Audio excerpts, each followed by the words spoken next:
cadre pour bien définir la notion de vulnérabilité et le cadre juridique et normatif qui s'applique en France et qui concerne donc la détection et la prise en charge des vulnérabilités des femmes en demande d'asile. Puis nous écouterons le docteur Jérémy Kouani, qui est médecin généraliste à Marseille et qui a réalisé une enquête sur l'incidence des violences sexuelles parmi les femmes qui demandent l'asile en France. C'est une étude qui a été publiée cette année dans la revue The Lancet. Et donc le docteur Kouani va nous présenter les résultats de cette enquête et de cette étude. Et enfin, nous allons écouter Madame Thérèse Levarato, qui est infirmière de Forum Réfugiés, qui intervient à la SPADA de Marseille, la plateforme d'accueil des demandeurs d'asile, et qui nous expliquera comment concrètement elle intervient pour détecter et prendre en charge les femmes victimes de violences sexuelles. Alors, ces trois exposés vont durer un peu plus d'une heure.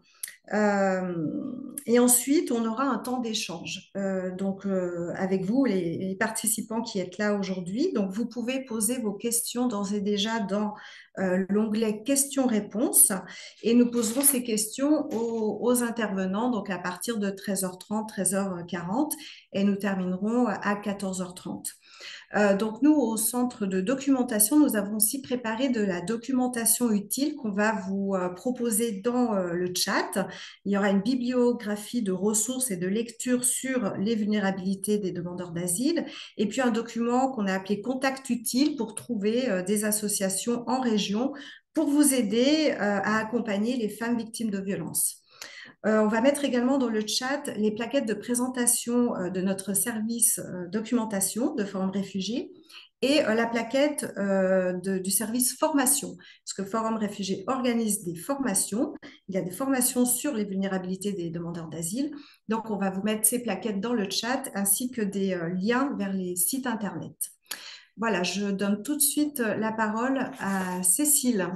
À tout à l'heure.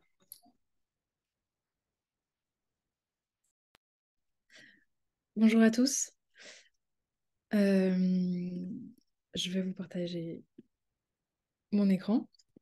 Tout d'abord, merci à Forum pour l'invitation et pour l'organisation de cette conférence sur un thème qui nous préoccupe tous et toutes ici et sur lequel il est toujours bénéfique justement de pouvoir partager et d'échanger. Donc l'idée, c'est de commencer par une présentation du cadre juridique de la prise en charge de la vulnérabilité des femmes demandeuses d'asile. Donc voir voilà, tout le cadre juridique dans lequel cette prise en charge s'inscrit. En commençant d'abord par comprendre ce qu'est la notion de vulnérabilité en droit d'asile euh, et ce qu'elle n'est pas. Donc pour s'arrêter un instant sur cette notion, c'est en effet une notion qu'on utilise beaucoup en droit d'asile, mais qui en réalité est parfois peu comprise. Et c'est justement parfois son incompréhension qui peut empêcher une identification et une prise en charge qui serait complète et systématique.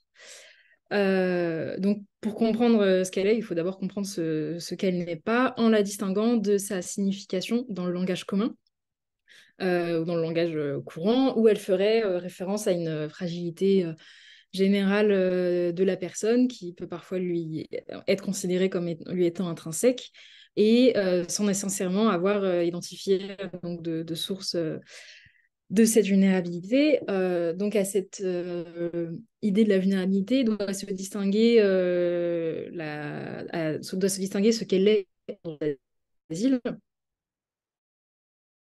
c'est-à-dire la reconnaissance de la situation spécifique d'une personne, l'exposant à un risque accru de persécution et ou à un plus difficile accès à ses droits fondamentaux, et créant donc chez elle des besoins particuliers dans ses conditions matérielles d'accueil et dans sa procédure d'asile. Donc le droit d'asile donne peu, voire pas, de définition de ce qu'est réellement la vulnérabilité. Donc, si ce n'est le fait qu'une personne vulnérable aurait des besoins particuliers.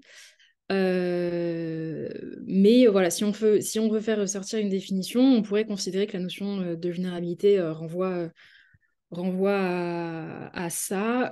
Mais tout ça pour dire que c'est pas une définition, là que je vous donne, c'est pas une définition juridique officielle qu'on trouverait dans les textes etc. Mais c'est une définition doctrinale que je propose en me basant sur les textes, la jurisprudence et la pratique. Donc voilà, qui montre que la vulnérabilité, c'est entre autres cette exposition à ce risque et un plus difficile accès de la personne à ses droits fondamentaux. Donc, ce n'est pas nécessairement la personne en tant que telle qui est vulnérable intrinsèquement, mais la situation spécifique dans laquelle elle est, et ce sur le sol français. Donc, la notion de vulnérabilité en droit d'asile fait référence spécifiquement à des vulnérabilités précises auxquelles sont associés des besoins particuliers précis. Donc, vulnérabilité précise et donc euh, en montrant également qu'elles ne sont pas intrinsèques à la personne, ça induit aussi qu'un même ou une même demandeuse d'asile peut combiner deux, trois, quatre facteurs de vulnérabilité. Et c'est justement en identifiant ça ou ces vulnérabilités qu'on peut identifier les besoins particuliers que cette personne pourrait avoir. Donc la notion de vulnérabilité en droit d'asile, elle a une fonction qui est double. C'est d'abord de prendre en compte la situation spécifique d'un ou d'une demandeuse d'asile considérée vulnérable et d'en faire découler les obligations étatiques de protection accrue de cette personne et de réponse à ses besoins particuliers en termes de CMA et de procédure. Et donc, pour aller au-delà de cette compréhension de la notion, on peut se poser la question de comment et jusqu'où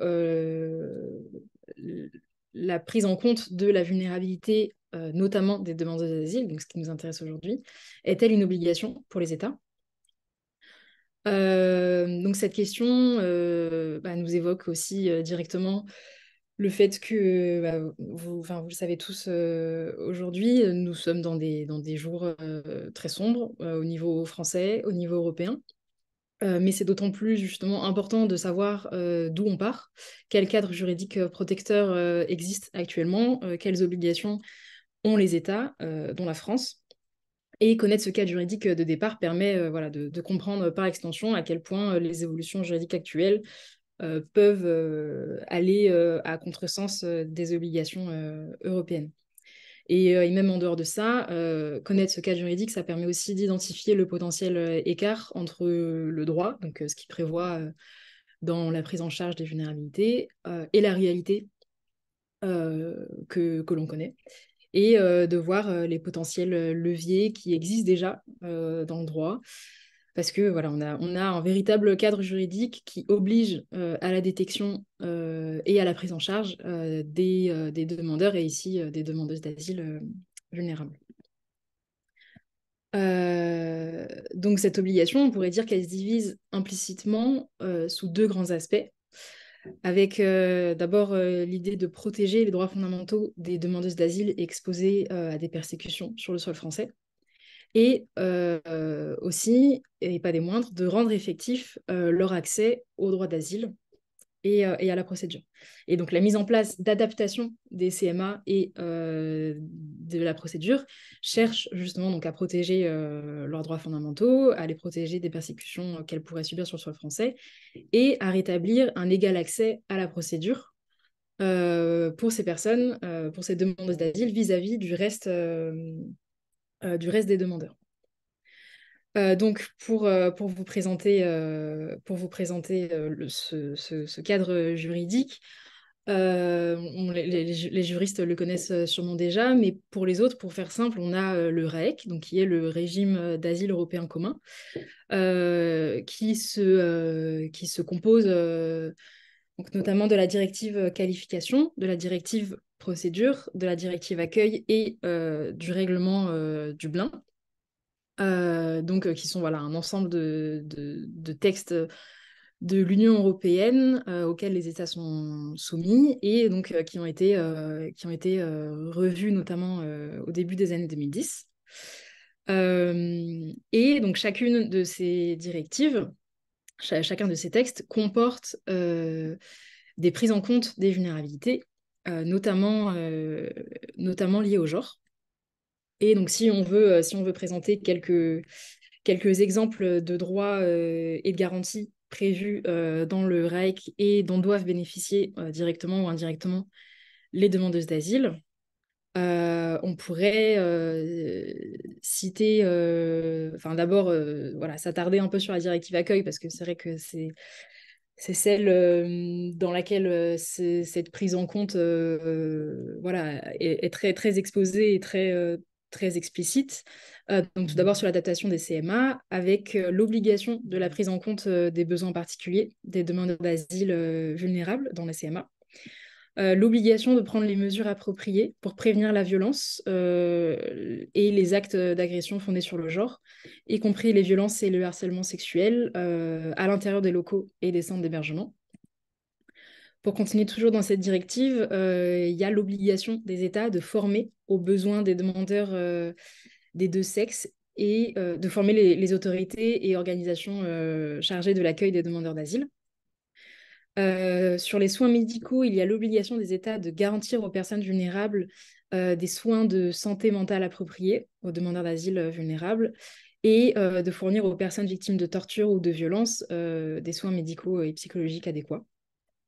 Sur la directive procédure, cette fois-ci, on pourrait citer cet exemple voilà, sur les garanties procédurales spéciales et la mention du fait que les demandeurs d'asile vulnérables devraient se voir accorder un soutien adéquat et notamment disposer de temps suffisant afin de créer les conditions requises pour qu'ils aient effectivement accès aux procédures et pour qu'ils puissent présenter les éléments nécessaires pour étayer leur demande de protection internationale. Donc l'idée là qui est sous-tendue ici et que je disais tout à l'heure, c'est que ces adaptations, autant des CMA que de la procédure, ont entre autres pour objectif de pallier l'inégal accès des personnes et des demandeurs d'asile à l'asile et que certains demandeurs d'asile, et ici donc certaines demandeuses d'asile, du fait de leur vulnérabilité, auront des obstacles justement à la procédure. Donc l'idée de ces garanties, c'est de pallier au mieux et de rétablir cet égal accès.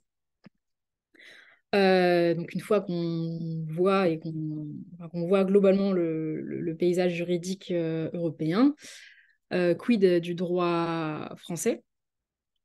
Les États donc, membres de l'Union européenne ont l'obligation de réceptionner les dispositifs européennes.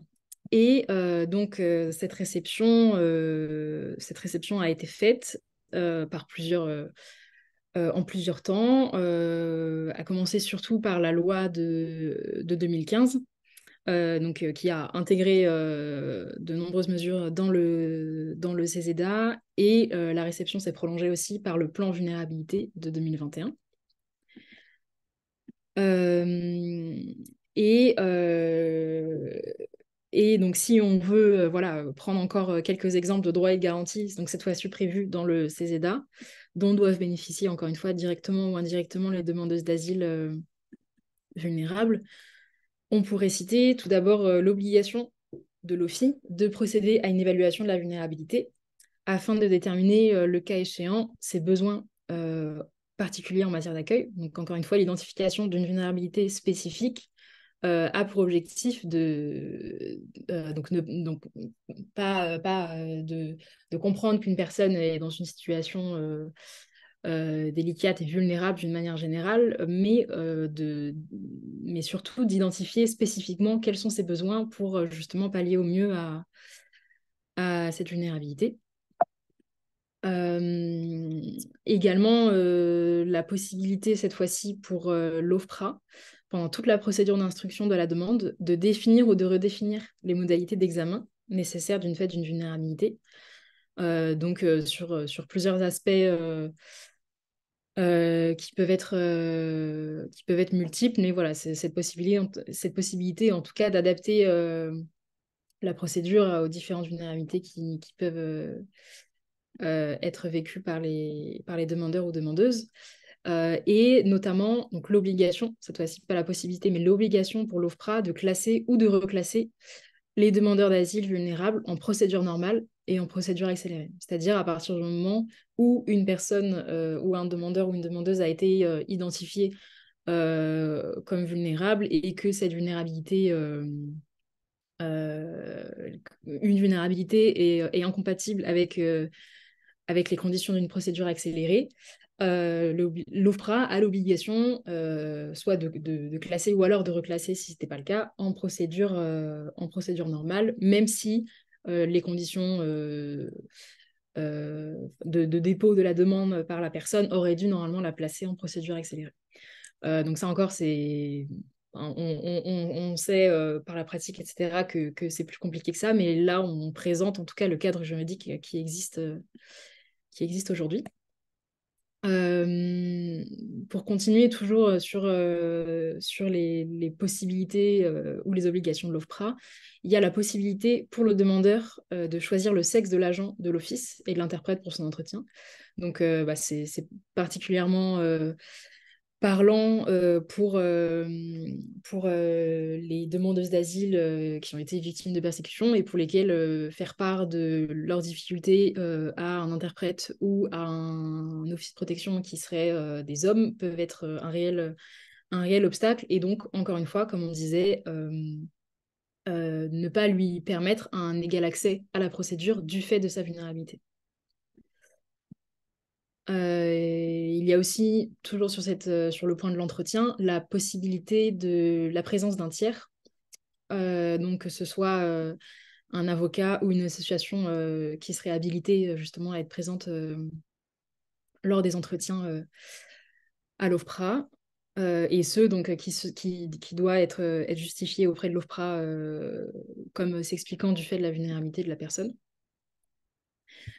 Et donc voilà, tout ça, ce sont autant d'exemples d'adaptation des conditions d'entretien et de la procédure de manière générale, qui viennent qui viennent prendre en compte les obligations européennes et aussi les recommandations du HCR qui ont été faites à l'OFPRA, notamment dans leur questionnement et leur approche des vécus et traumatismes des femmes victimes de persécutions genrées.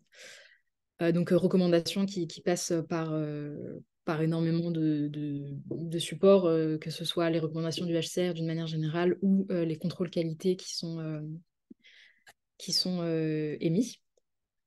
En dehors du CESEDA en tant que tel, la volonté de réceptionner les directives européennes quant aux vulnérabilités, quant à la prise en compte des vulnérabilités, c'est aussi vu par la publication du plan vulnérabilité en mars 2021.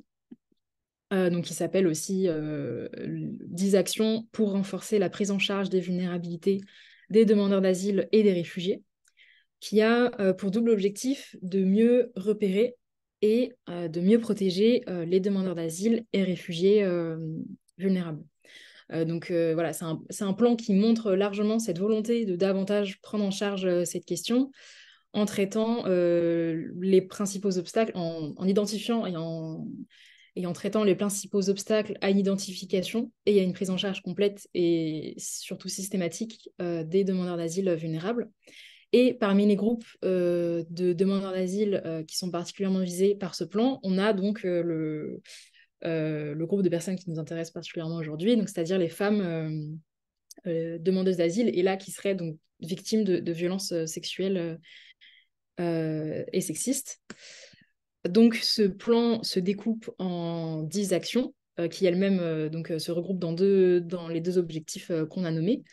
Dans l'objectif de mieux repérer, les 5 actions sont celles de d'abord mettre en place un rendez-vous santé dès l'enregistrement de la demande d'asile, celle de créer un réseau de référents vulnérabilité parmi les acteurs de l'asile, celle de développer la formation au repérage des vulnérabilités, celle de favoriser le repérage précoce des vulnérabilités dès l'entrée dans la procédure d'asile, celle de développer des campagnes d'information qui seraient ciblées. Et dans le deuxième objectif de mieux protéger, il y a 5 actions, parmi lesquelles l'idée de développer les places spécialisées au sein du parc d'hébergement, donc qu'on connaît tous et qui voilà, se sont développés justement en fait dans le cadre de ce plan qui avait déjà fait l'objet donc d'une expérimentation depuis 2017 ou 2018 si je ne me trompe pas. Et voilà, donc ce plan vise justement à développer ces places spécialisées, à développer l'information des professionnels de santé sur le psychotrauma, garantir une présence médicale dans chaque centre d'hébergement, garantir l'accès à la procédure d'asile des MNA et renforcer la prise en charge des réfugiés réinstallés. Donc, que ce soit pour les places dédiées, pour un meilleur accès aux soins, pour un repérage précoce, une présence médicale dans les centres d'hébergement, etc., ce sont autant d'éléments qui sont considérables dans la prise en charge de la vulnérabilité des femmes demandeuses d'asile et dans la réponse donc, qui peut y être apportée. Et les autres interventions d'aujourd'hui pourront aussi justement montrer ça, autant par les chiffres que par la pratique. Donc voilà, on peut que souligner la nécessité de continuer à développer ces moyens pour combler l'écart considérable entre les objectifs à atteindre et les insuffisances de la situation actuelle.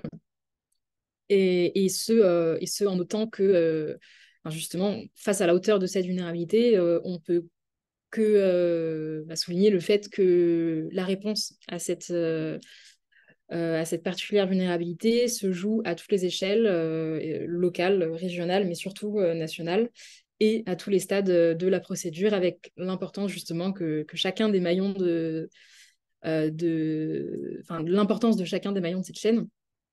Et c'est justement par cette multiplicité des réponses et la collaboration autant donc verticale au terme d'échelle et horizontale entre les maillons de la chaîne de l'asile que l'écart entre les objectifs et la réalité pourra se rétrécir, on va dire, sur la prise en charge des demandeurs d'asile vulnérables.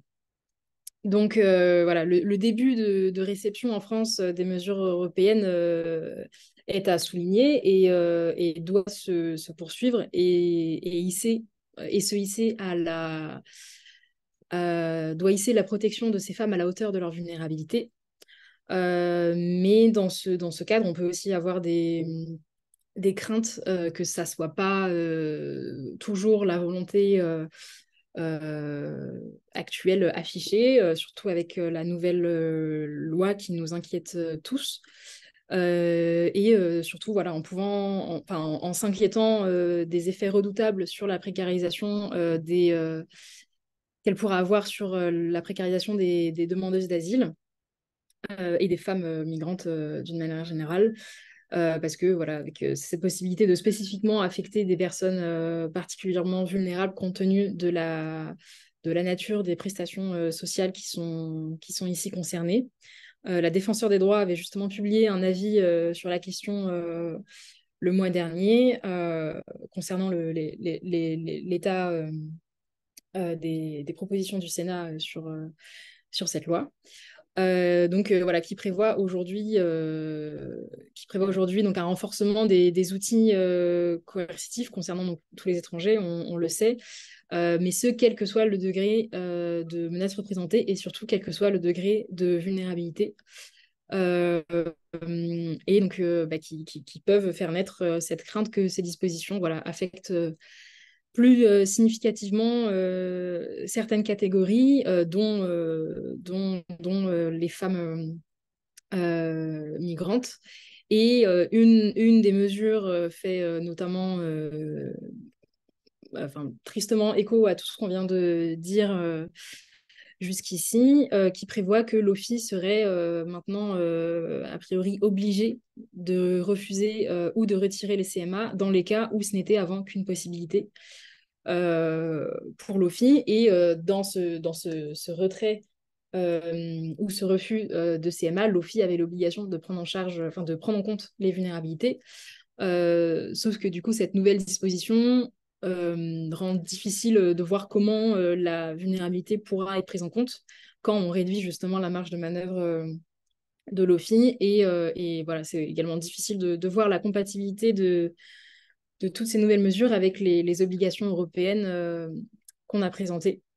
Et donc, sur ce, on pourrait conclure sur une sur une citation de la Commission des droits de la femme et de l'égalité des genres du Parlement européen qui a été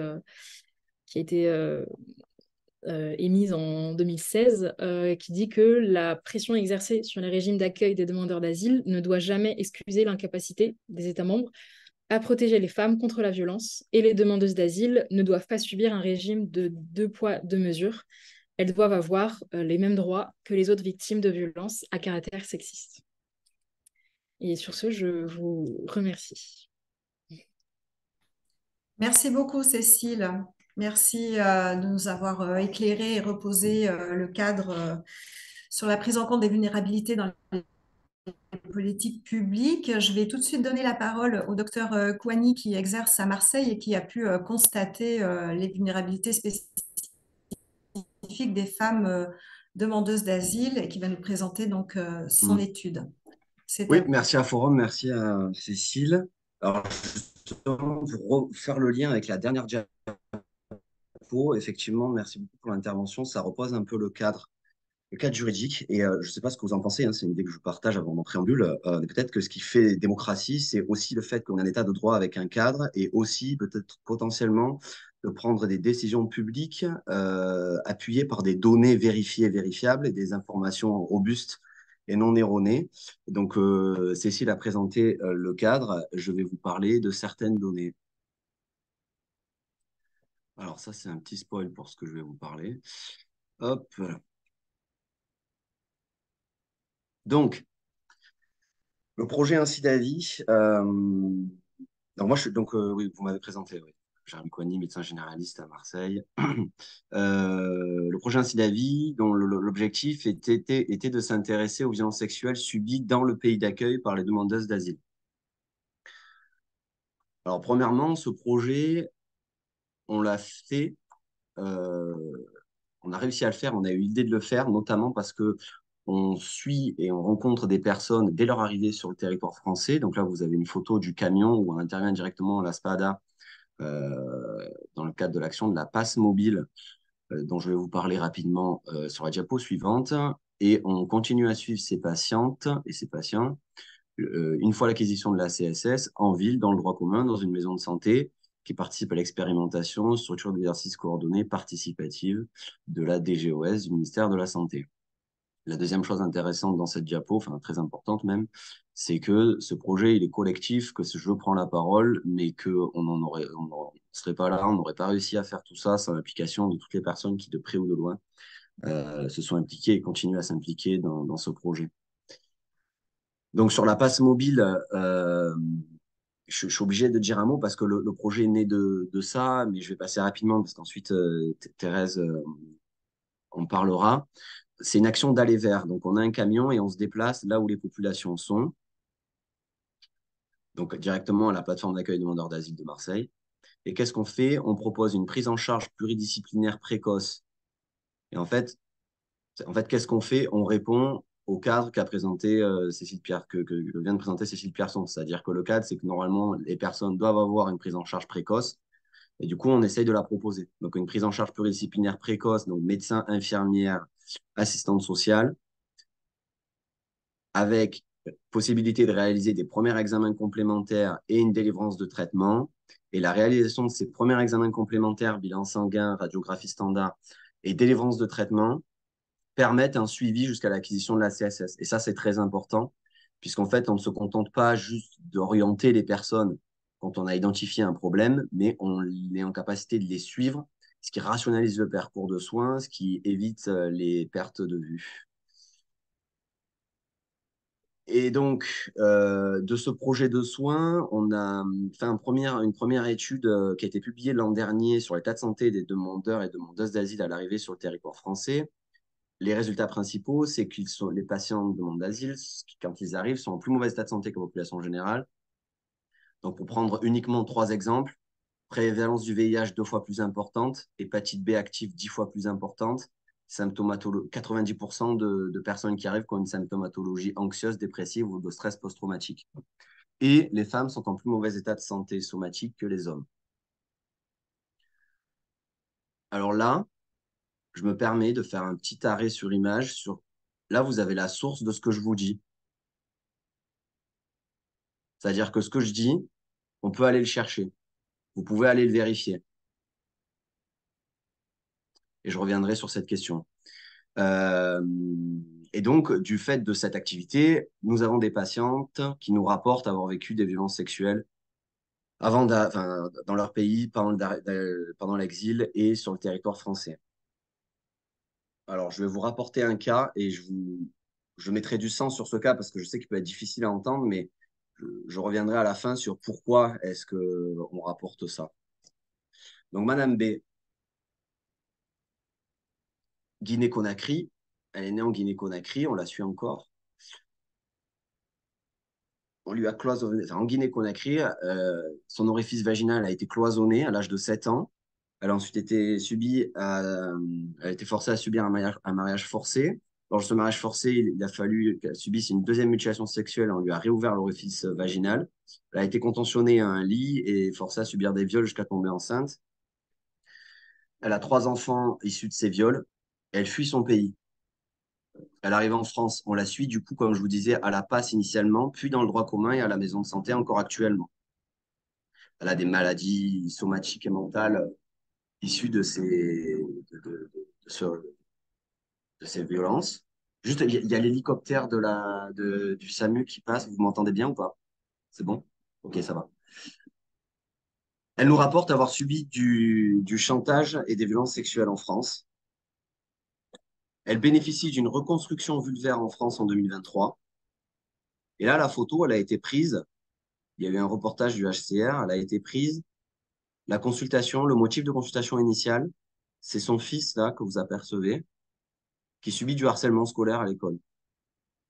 Et en fait, le déroulé de la consultation n'a pas été, enfin, ou en tout cas très limité, euh, sur la prise en charge du harcèlement scolaire et les conséquences, mais sur le fait qu'elle a été déboutée de son recours de la CNDA, elle a une OQTF, du fait de son OQTF, elle a une rupture anticipée de sa CSS, et donc lors de cette consultation, on a appris qu'elle n'avait plus de CMU et qu'il allait falloir organiser la suite de la prise en charge. Et donc, sur cette histoire, je vais juste dire 2 choses. La première, c'est qu'on pourrait dire, oui, mais c'est une histoire inhabituelle, vous avez pris un exemple.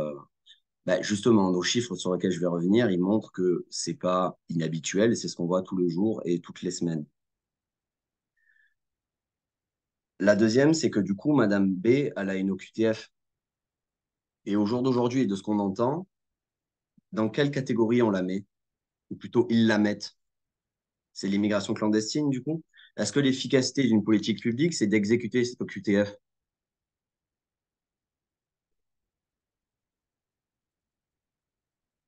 Je vous laisse avec cette question. Je vous laisse avec cette question en suspens. Et donc, nous, en tant que professionnels, quel est le sens? Quand on entend ça tous les jours et toutes les semaines, quel est le sens à notre exercice? Est-ce qu'on est voué à prendre en charge et entendre ça tous les jours sans que rien ne change? Alors, l'OMS, en 2012, a expliqué que pour stopper la violence sexuelle, il faut étendre la connaissance afin d'améliorer les prises en charge et de diffuser l'information. Une information, je répète, qui est vérifiable. Pour étendre la connaissance, il faut d'abord savoir quelle est la base de la connaissance. Et la base, c'est quoi? Donc, les violences sexuelles en France, enfin, pardon, dans le monde, c'est 6% des femmes au moins une fois dans sa vie si on exclut les violences commises par un partenaire intime. Et si on inclut les violences commises par un partenaire intime, le rapport OMS, c'est près d'une femme sur 3, au moins une fois dans sa vie, violence physique ou sexuelle. En France, en population générale, c'est 0,26% de viols au cours de l'année. Je répète que ce que je dis est vérifiable et vous avez les sources là.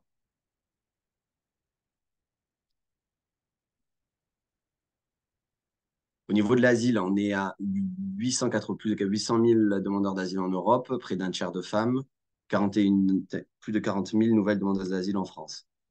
Et l'OMS et le HCR nous expliquent que les patientes qui fuient leur pays dans un trajet d'exil sont exposées aux violences sexuelles. Mais exposées à quel point et en fonction de quels facteurs et comment la prévenir, on ne le savait pas. On ne le savait pas puisque quand on va chercher la littérature scientifique nous dit que quand on fait de la recherche sur les populations migrantes, c'est important de considérer le statut juridique, puisque ce n'est pas les mêmes problématiques si on vient d'arriver sur le territoire français depuis 15 jours, enfin le territoire d'accueil, le pays d'accueil depuis 15 jours, ou si ça fait 15 ans qu'on est dans un pays d'accueil, qu'on a le statut de réfugié. Et donc, quand on va chercher les chiffres sur les demandeuses d'asile exclusivement, il y avait des données sur les violences subies avant d'arriver sur le pays d'accueil. Donc là, vous les avez, 88% de violences sexuelles au cours de la vie, dont la moitié de viols, mais pas de données probantes sur la violence sexuelle subie exclusivement dans le pays d'accueil. Il y avait des données, il y avait des données, mais qui étaient limitées par certains points. Alors, soit des échantillons uniquement de population de femmes africaines, ou alors qui consultaient exclusivement dans des lieux de soins ou des lieux d'hébergement, ce qui constitue un biais.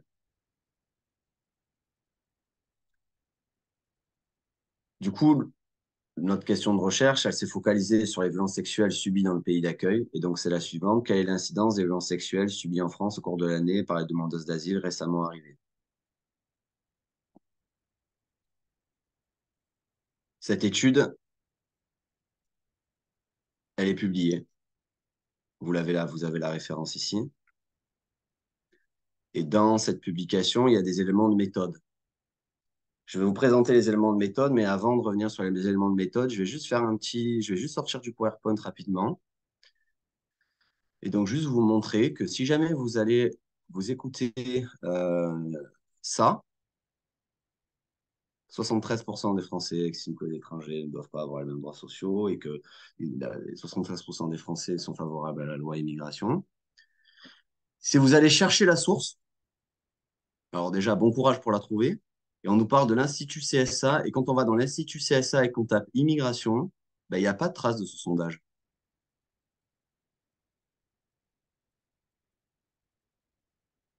Donc c'est ça qui nous différencie, nous chercheurs, euh, entre fournir des informations vérifiées et vérifiables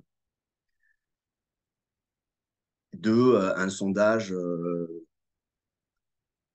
demandé pour donc du coup pour celui-ci, c'est CNews JDD Europe 1 et réalisé par l'Institut CSA.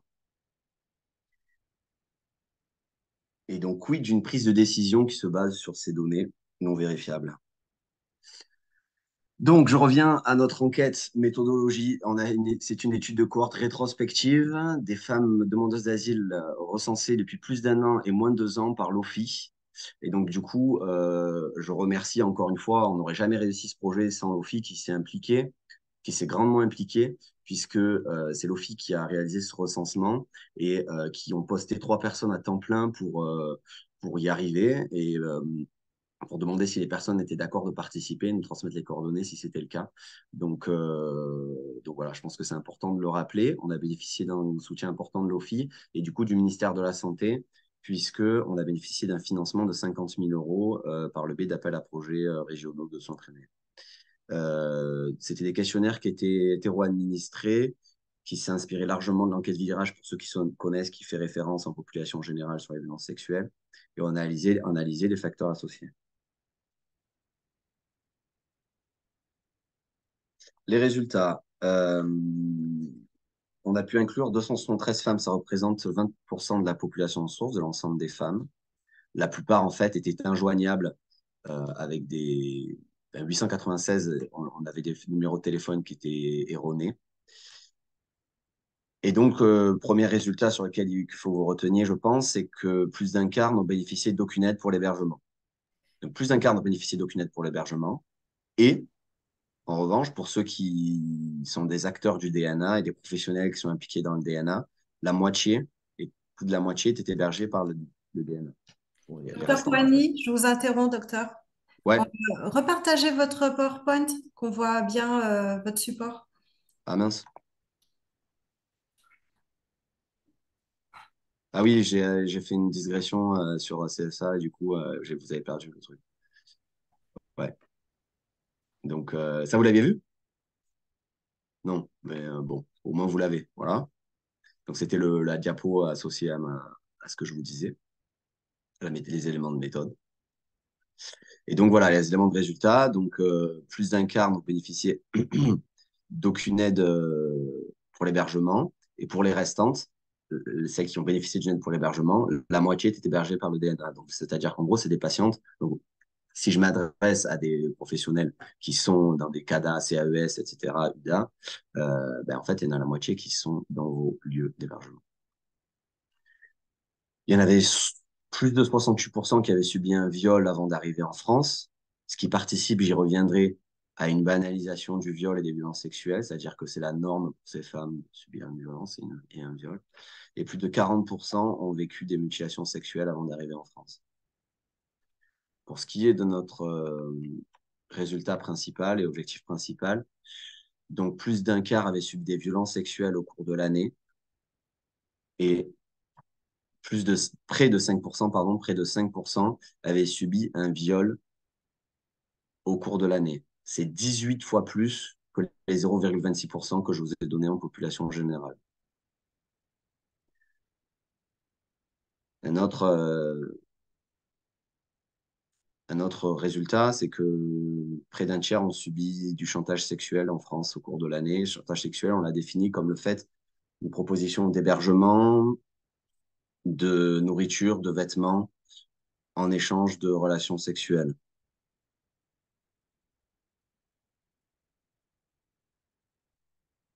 Les facteurs associés, donc les femmes qui avaient subi des violences sexuelles avant d'arriver en France étaient plus exposées aux violences sexuelles en France. Celles qui n'avaient pas de relation de couple avec un partenaire en France et celles originaires d'Afrique de l'Ouest également. Donc un surrisque chez ces femmes. Et donc un lien significatif entre l'absence d'aide à l'hébergement et la survenue d'agressions sexuelles.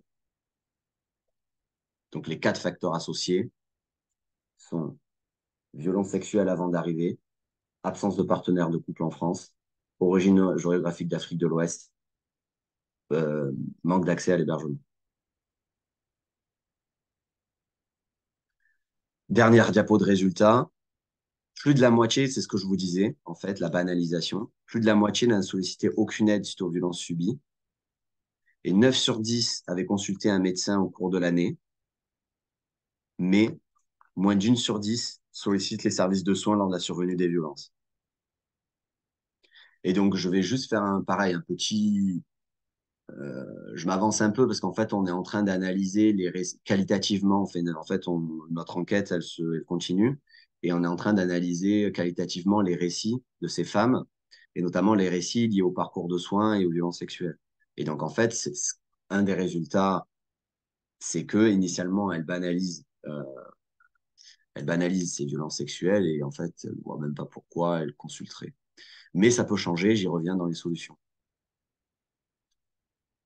Donc, plus de 40% des violences sexuelles sont survenues dans le lieu de vie. Et donc, je redis pour les collègues qui travaillent dans le DNA, Dispositif national d'accueil, un tiers bénéficiait du DNA au moment de la survenue des violences sexuelles. Et les auteurs étaient inconnus le plus souvent. Donc, pour revenir sur ce que disait Cécile Pierson, le schéma national prévoit de mieux repérer, en fournit des informations, vous me le permettrez de me répéter, vous aurez compris que je pense que c'est important, vérifiées et vérifiables. Et donc, ces informations, c'est que si on veut mieux repérer les personnes qui sont victimes de violences sexuelles avant d'arriver en France, celles qui sont originaires d'Afrique de l'Ouest et celles qui sont isolées sont plus à risque. Celles qui n'ont pas d'accès à l'hébergement aussi. Et pour mieux protéger, si on veut prendre la décision de mieux protéger les demandeuses d'asile des viols en France, il faut leur donner un meilleur accès au DNA et à l'hébergement.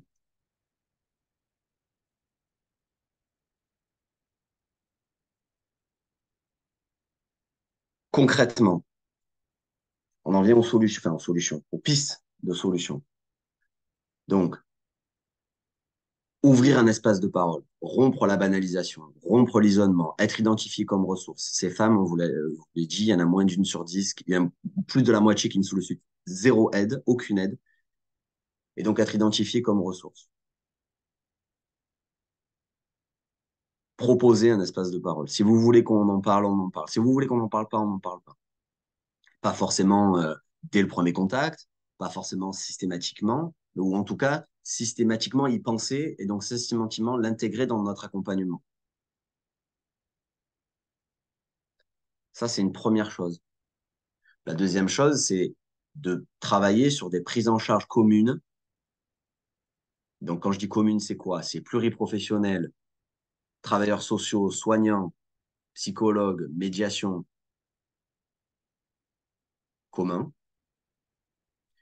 qui intègre la dimension d'interculturalité et donc la barrière de la langue et dans l'interprétariat, la notion d'aller vers et la notion de démarche participative. Démarche participative, c'est quoi? C'est quand les patientes elles-mêmes s'engagent dans des actions de promotion de la santé. Nous, c'est ce qu'on fait à Marseille, à la maison de santé à Marseille, à la maison de santé Pessonnelle, pardon. On a des patientes qui portent elles-mêmes de parole, des ateliers d'éducation à la santé, d'éducation thérapeutique. Et ça, en fait, c'est prouvé, c'est publié que ça fonctionne. Et donc, du coup, ce qui est important, c'est l'évolution des représentations, parce que je vous ai parlé de la banalisation. Et donc, en fait, si on propose, on ouvre un espace de parole, et si on propose des solutions concrètes aux problématiques des patientes, eh ben, ça rompt cette banalisation chez elles. Et en fait, elles se rendent compte, ah, mais en fait, oui, non, c'est pas normal ce que j'ai subi, et je peux être soignée, ou je peux bénéficier d'une prise en charge pour ce qui s'est passé. Et aussi, poser des questions simples. Est-ce que vous vous sentez en sécurité? S'il y a quelque chose qui se passe, n'hésitez pas à venir nous en parler.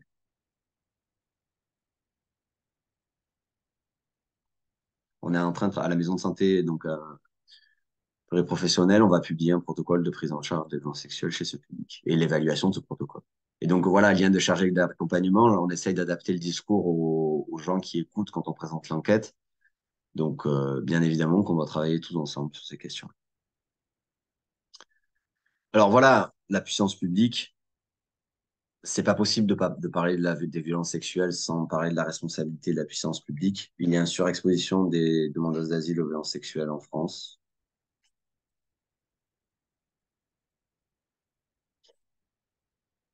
Et donc, du coup, quand on entend que on s'occupe des problèmes des Français, sur quoi est-ce que la puissance publique se base pour porter cette parole-là?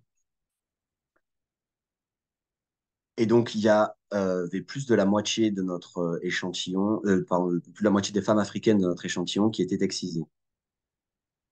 Sur la même année, en 2021, il n'y en a que 26% qui ont bénéficié de la protection internationale, qui ont obtenu le statut de réfugié. Donc, dans le lot, il y a des femmes qui sont excisées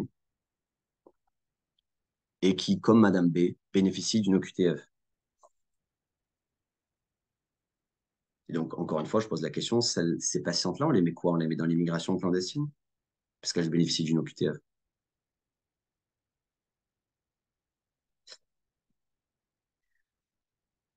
Donc, on ne pourra pas y arriver sans l'implication de l'État, des institutions et de l'intégralité de la société civile. Et donc, je veux juste dire une dernière chose, c'est que quand on binarise la situation entre d'un côté les réfugiés qui fuient la guerre et les immigrés clandestins illégitimes, déjà, premièrement, ça veut dire que la légitimité, elle repose uniquement sur la décision de l'OFPRA et de la CNDA, ce qui pose question.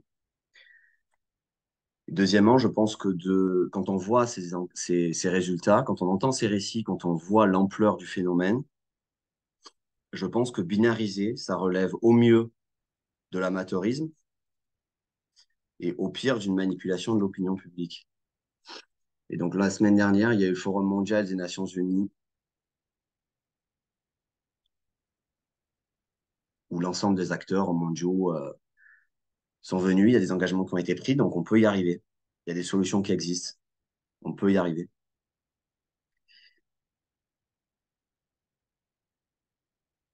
Et notre président de la République devait venir, il n'a pas pu venir. Je vous renvoie à... Il devait venir, il a dit qu'il devait venir, il me semble, il n'est pas venu. Je vous renvoie à son agenda de l'Élysée et ce qui s'est passé jeudi dernier. Donc jeudi dernier, il y avait le Forum des Nations Unies à Genève. Il n'a pas pu venir. Et son agenda élyséen est public et en ligne. Et regardez jeudi dernier ce qui s'est passé. Et donc, pourquoi est-ce que je vous ai rapporté ce récit? pourquoi est-ce qu'on essaye de solliciter la société civile et de porter la parole de Madame B? C'est Madame B que vous voyez. Notre indignation ne suffit plus. Notre indignation ne suffit plus. Depuis 1979, Anne Sylvestre l'a dit, il faut que ça s'arrête.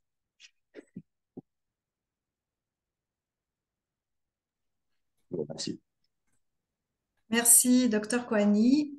Merci pour le partage des données scientifiques et de vos réflexions issues de vos expériences.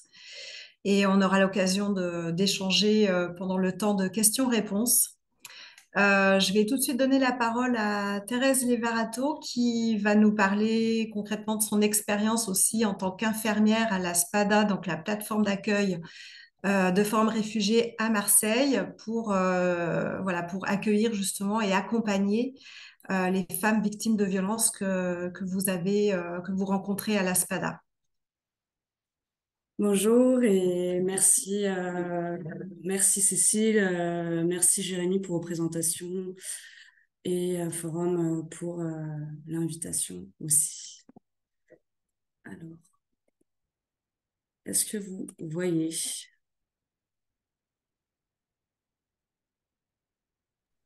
Alors, pour l'instant, non. Il y a le bouton partage écran. On commence. Oui. Alors, il faut... Voilà, c'est très bien, c'est bon. Voilà, parfait. Ok. Donc, je vais vous partager mon expérience à la SPADA, vous présenter le projet, dans quel cadre il s'inscrit, le rôle de l'infirmière à la SPADA de Marseille, les étapes de la prise en charge et l'articulation du parcours de soins qui s'ensuit. Je ferai un focus sur l'entretien infirmier, les principaux partenaires, évidemment, avec qui il est possible de faire ce travail, sinon il serait impossible. Et voilà, conclure et quelques préconisations et recommandations. Donc cette prise en charge s'inscrit dans le projet AXO, qui est l'accompagnement aux soins des personnes en demande d'asile ou bénéficiant de la protection internationale. C'est un projet qui est à destination des personnes en demande d'asile qui se présentent à la SPADA, mais aussi évidemment des professionnels de la SPADA, des associations, hôpitaux et partenaires. Donc, il est porté par le pôle santé de l'association Forum Réfugiés, mais avec le soutien donc de la région Occitanie, de la préfecture des Bouches-du-Rhône, la ville de Marseille et du ministère de l'Intérieur. Donc, l'objectif, faciliter l'accès aux soins et articuler les parcours de prise en charge. Donc, mon rôle à la SPADA, à Marseille, mais aussi avec le CAES de Septène-les-Vallons, qui se tourne autour des activités principales comme consultation, les consultations et les entretiens individuels au flux ou sur rendez-vous à la SPADA sur sollicitation des chargés d'accueil ou des chargés d'accompagnement. C'est une première évaluation, c'est un repérage précoce des vulnérabilités, c'est un recueil de données, évidemment avec un interprète, et de pouvoir articuler dans l'immédiateté, dans ce temps de consultation, initier un parcours de soins ou en reprendre un s'il a été interrompu, selon la demande et avec l'accord de la personne. Mais ça, j'y reviendrai pour l'entretien.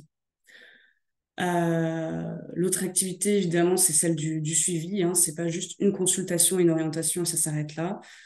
C'est coordonner cette prise en charge, faire du lien avec les professionnels de santé qui sont en lien avec l'orientation.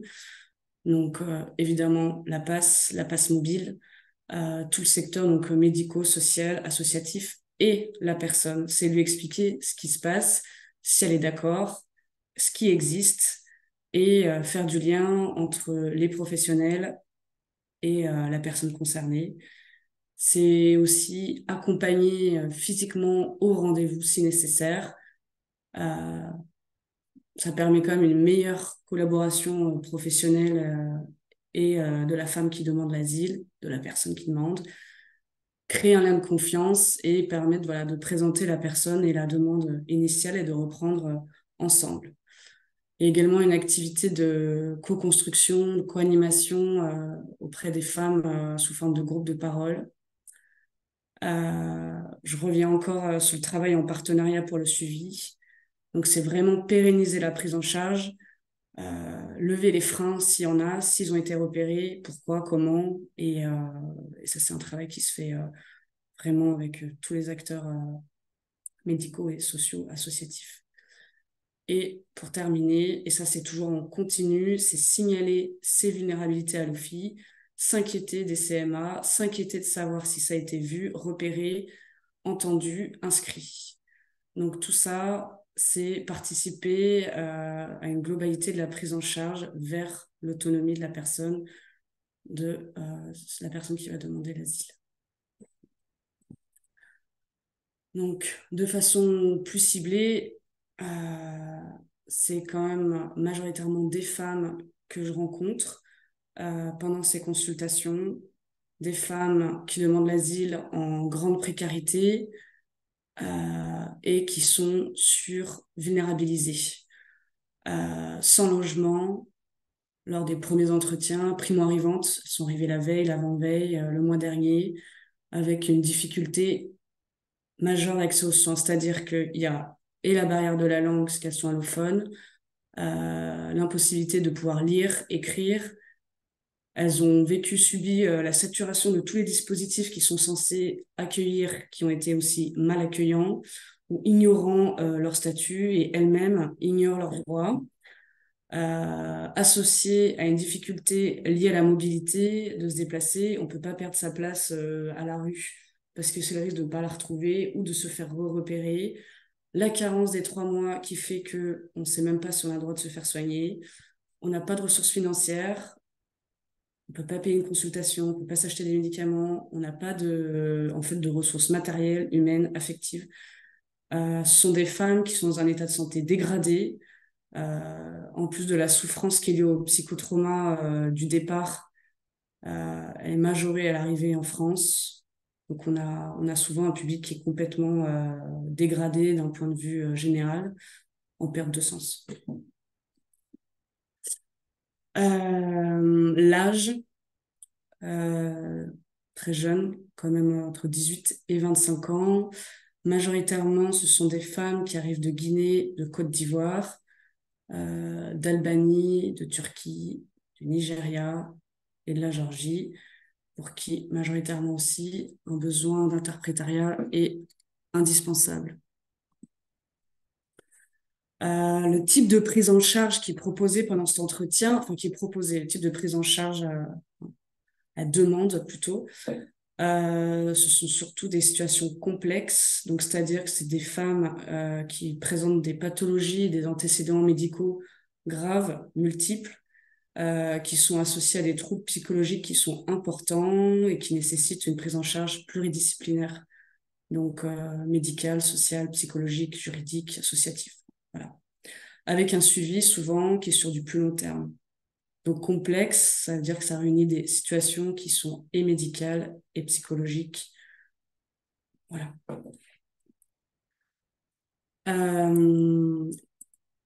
Pardon. Hop. Comment ça s'articule au niveau de la SPADA? C'est petit à petit. Alors, en premier lieu, c'est vraiment le repérage, un premier repérage qui a été fait à l'origine, soit par le ou la chargée d'accueil ou d'accompagnement, souvent en post-GUDA ou lors du récit pour l'OFPRA. C'est un premier dépistage d'une vulnérabilité, d'une problématique de santé. La personne chargée d'accueil, d'accompagnement va proposer d'orienter, de me voir un médecin Et si elle accepte, je vois la personne, je rencontre la femme qui demande l'asile au flux immédiatement ou sur rendez-vous. On a un planning en ligne en fait qu'on partage. Donc cet entretien est là pour vraiment pour fonctionner, donc d'accueillir, d'évaluer les besoins, signaler, orienter. Ça, j'y reviens après.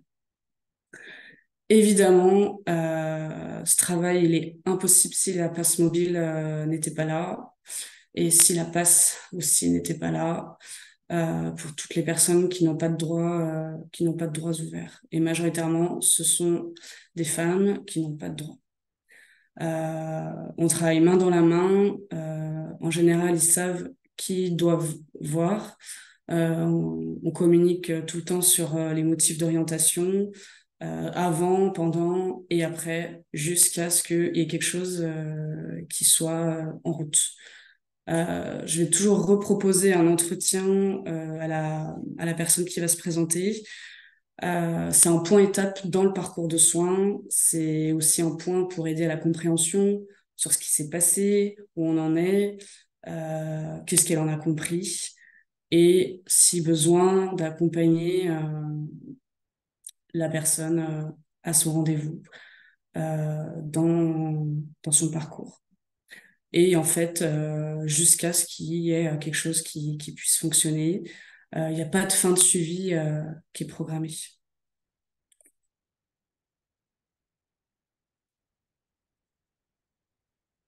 Alors,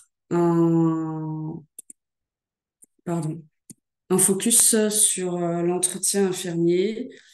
Euh, donc, sur les besoins, en fait, j'ai mis exprimés et non exprimés et des vulnérabilités. Cet entretien, il est important. Euh, donc, c'est toujours de poser le cadre et d'expliquer en fait pourquoi la personne, elle est là. Euh, et de reformuler avec elle, avec la femme qui demande, qui a déposé en fait son besoin, de pouvoir reformuler avec elle ses besoins. Donc il n'y a pas de mots, de bonnes et de mauvaises réponses, il n'y a pas de jugement. Elle est libre de s'exprimer et surtout de ne pas répondre aux questions si cela est trop compliqué pour elle, c'est trop violent. C'est bien de dire que cet espace, il est libre, il est sécurisé, c'est un temps pour elle. C'est vraiment réhumaniser en fait cet espace et dire voilà, ça c'est votre temps, vous avez le droit d'y déposer ce que vous voulez euh, et de dire je suis là pour vous, mais on est là pour vous, on travaille ensemble avec la passe mobile, avec la passe, avec tous les autres acteurs associatifs et solidaires en fait du maillage marseillais. Donc, c'est quand même, en premier temps, utiliser la plainte somatique comme mode d'entrée pour rompre cet isolement et dire on est là, on prend le temps. Parce que, comme on l'a mentionné, la plupart du temps, la personne n'a jamais eu de consultation, n'a jamais eu ce temps et n'a jamais eu d'ailleurs le choix euh, de l'avoir. Donc, sur le plan santé, c'est vraiment un tour d'horizon de l'histoire de la maladie, des antécédents, de ses besoins. Mais c'est aussi oser poser les questions qui peuvent parfois peut-être paraître violentes, mais expliquer aussi pourquoi je les pose et qu'évidemment, si c'est trop difficile d'y répondre et d'en parler, on n'en parle pas, il n'y a aucun problème. C'est vraiment créer un lien de confiance de dire que on est là, je suis là aussi disponible, mais les équipes aussi qui l'accueillent et de lui expliquer comment après on peut travailler ensemble avec les autres acteurs. Je recite toujours la passe mobile et les associations et comment on fonctionne et voilà et d'expliquer petit à petit. Euh, donc voilà, c'est accueillir la parole et écouter ce que la femme a à dire à ce moment-là. C'est aussi avoir en tête que je ne reverrai peut-être pas pour X raisons. la personne qui demande, mais c'est de pouvoir donner toutes les chances à ce moment-là d'avoir des outils, qu'elle ait des lieux refuges, qu'elle ait des numéros, des adresses, des endroits où elle puisse se diriger pour savoir et où demander de l'aide pour plus tard, pour le moment, si elle veut revenir. Euh, et ce qui m'est important aussi à ce moment-là, c'est de dire ce qui se passe réellement à Marseille et de dire voilà, vous êtes seul ici, isolé, sans hébergement. Il y a un réseau à Marseille. Euh, on peut recevoir des cadeaux, des vêtements, du riz, de la nourriture, une proposition d'hébergement. Ça peut être une bonne intention, mais pas que. Euh, et c'est, voilà, en fait, d'expliquer ce que c'est la traite et qu'est-ce qui peut arriver. Euh, ce qui peut arriver, voilà. Je peux pas ne pas informer de ce qui peut se passer. Évidemment, les principaux partenaires en appui absolu, c'est la passe mobile et la passe à 70%. Ce travail d'articulation pour prévenir et accompagner les femmes qui demandent l'asile, qui ont été victimes de violences, il pourrait pas se faire sans eux. Euh, et évidemment, on est majoritairement dans des problématiques, dans des situations complexes.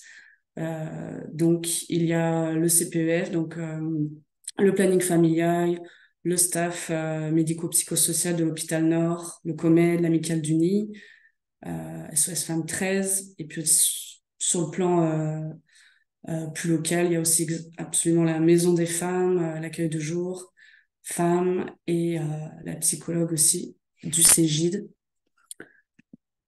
Et là, les autres principaux partenaires médicaux, opérationnels, qui accueillent de façon inconditionnelle les personnes, les femmes qui demandent l'asile, victimes ou en risque d'être victimes. Euh, Droit ouvert, droit non ouvert. Donc, ça fait du monde. Donc, ce qui est vraiment, vraiment important, c'est de se rendre compte que c'est un travail qui est vraiment multi-partenarial, pluridisciplinaire. Je reste pas isolée avec la personne, mais et personne ne le fait. C'est un travail à plusieurs qui se fait. On entoure la personne et plus on en parle, mieux c'est. Alors, d'être formé et être sensibilisé à la question des violences faites aux femmes sur le parcours migratoire, oui, c'est indispensable, c'est nécessaire, c'est important. Euh, j'ai pu être en immersion chez l'Amicale du Nid aussi, et c'était inestimable comme échange. Ça permet de confronter des situations, des regards, notamment donc sur la traite des êtres humains. Oui, mais l'écoute, elle est primordiale, quel que soit notre statut, notre profession, notre fonction. Euh, Quand la femme, elle vient déposer sa douleur, sa souffrance, au moment où elle échange avec quelqu'un d'entre nous, on peut écouter ce qu'elle a à dire et passer le relais parce qu'on n'est pas tout seul.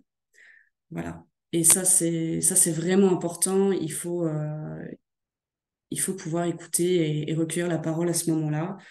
C'est pouvoir échanger en équipe, lever le doute, s'inquiéter l'orientation donnée. Donc, ça veut dire, à mon niveau aussi, faire du lien avec le partenaire. Est-ce que vous avez reçu madame?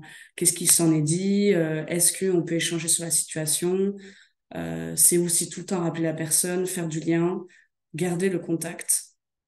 Pour moi, c'est important de rester mobilisé et de s'engager vraiment dans la relation d'accompagnement et de soins, et que la personne sente que elle puisse avoir plusieurs ressources d'accueil également. C'est signaler aussi à l'OFI ce qui se passe, relancer et s'inquiéter de savoir si ça a été pris en compte. Et toujours donc de prévenir du risque de la traite des êtres humains. Voilà. Merci beaucoup pour votre attention. Merci Thérèse, merci à tous. C'était extrêmement intéressant et complémentaire et du coup, je suis ravie de pouvoir maintenant avoir ce temps d'échange avec vous à partir des questions qu'on a pu recevoir et j'invite les participants maintenant à vraiment utiliser l'onglet questions-réponses pour continuer à poser des questions. Je vais tout de suite démarrer avec des questions que j'ai plutôt adressées à Cécile Pierson. On avait reçu une question. Est-ce que les violences subies dans le parcours migratoire sont considérées dans la Convention de Genève? Et je vais enchaîner avec une autre question qui vient d'arriver à l'instant. Quelle est la différence, s'il y a une différence, entre les critères de la vulnérabilité utilisés par les acteurs du social et les acteurs responsables de l'attribution de l'asile, donc l'OFPRA, la CNDA en l'occurrence? D'accord, merci. Merci pour ces questions. Pour ce qui est de la première question sur les violences sur le parcours migratoire, alors elles ne sont pas considérées comme répondant en tant que telles aux critères d'une protection internationale qui voudrait qu'il y ait un risque de subir des persécutions en cas de retour dans le pays d'origine. Pourtant, l'article 5 de la directive, donc c'est-à-dire que la Convention de Genève, l'article 1 et 2 de la Convention de Genève ne les mentionne pas en tant que tel, il fait plus référence à des craintes de subir des persécutions donc, dans le pays d'origine. L'article 5 de la directive qualification prévoit pourtant cette possibilité, et cette possibilité de quand on essaye d'évaluer les craintes de subir des persécutions dans le pays d'origine, on peut prendre en compte, donc c'est-à-dire les acteurs, enfin le juge de l'asile ou les institutions en charge de l'asile, peuvent prendre en compte des éléments qui sont survenus après le départ, donc que ce soit sur le parcours migratoire ou dans le pays d'origine. Mais ce qu'on voit en tout cas voilà, en France, c'est qu'elles sont loin d'être considérées comme pouvant réellement constituer une crainte en cas de retour, alors qu'elles le devraient l'être beaucoup plus, et la littérature l'a largement montré, notamment le sociologue Smain Lasher, je ne sais pas si je prononce bien son nom, montrait justement les différentes formes d'ostracisme social auxquelles ces femmes pouvaient être exposées suite à des violences subies sur le parcours migratoire, et qui du coup peuvent constituer des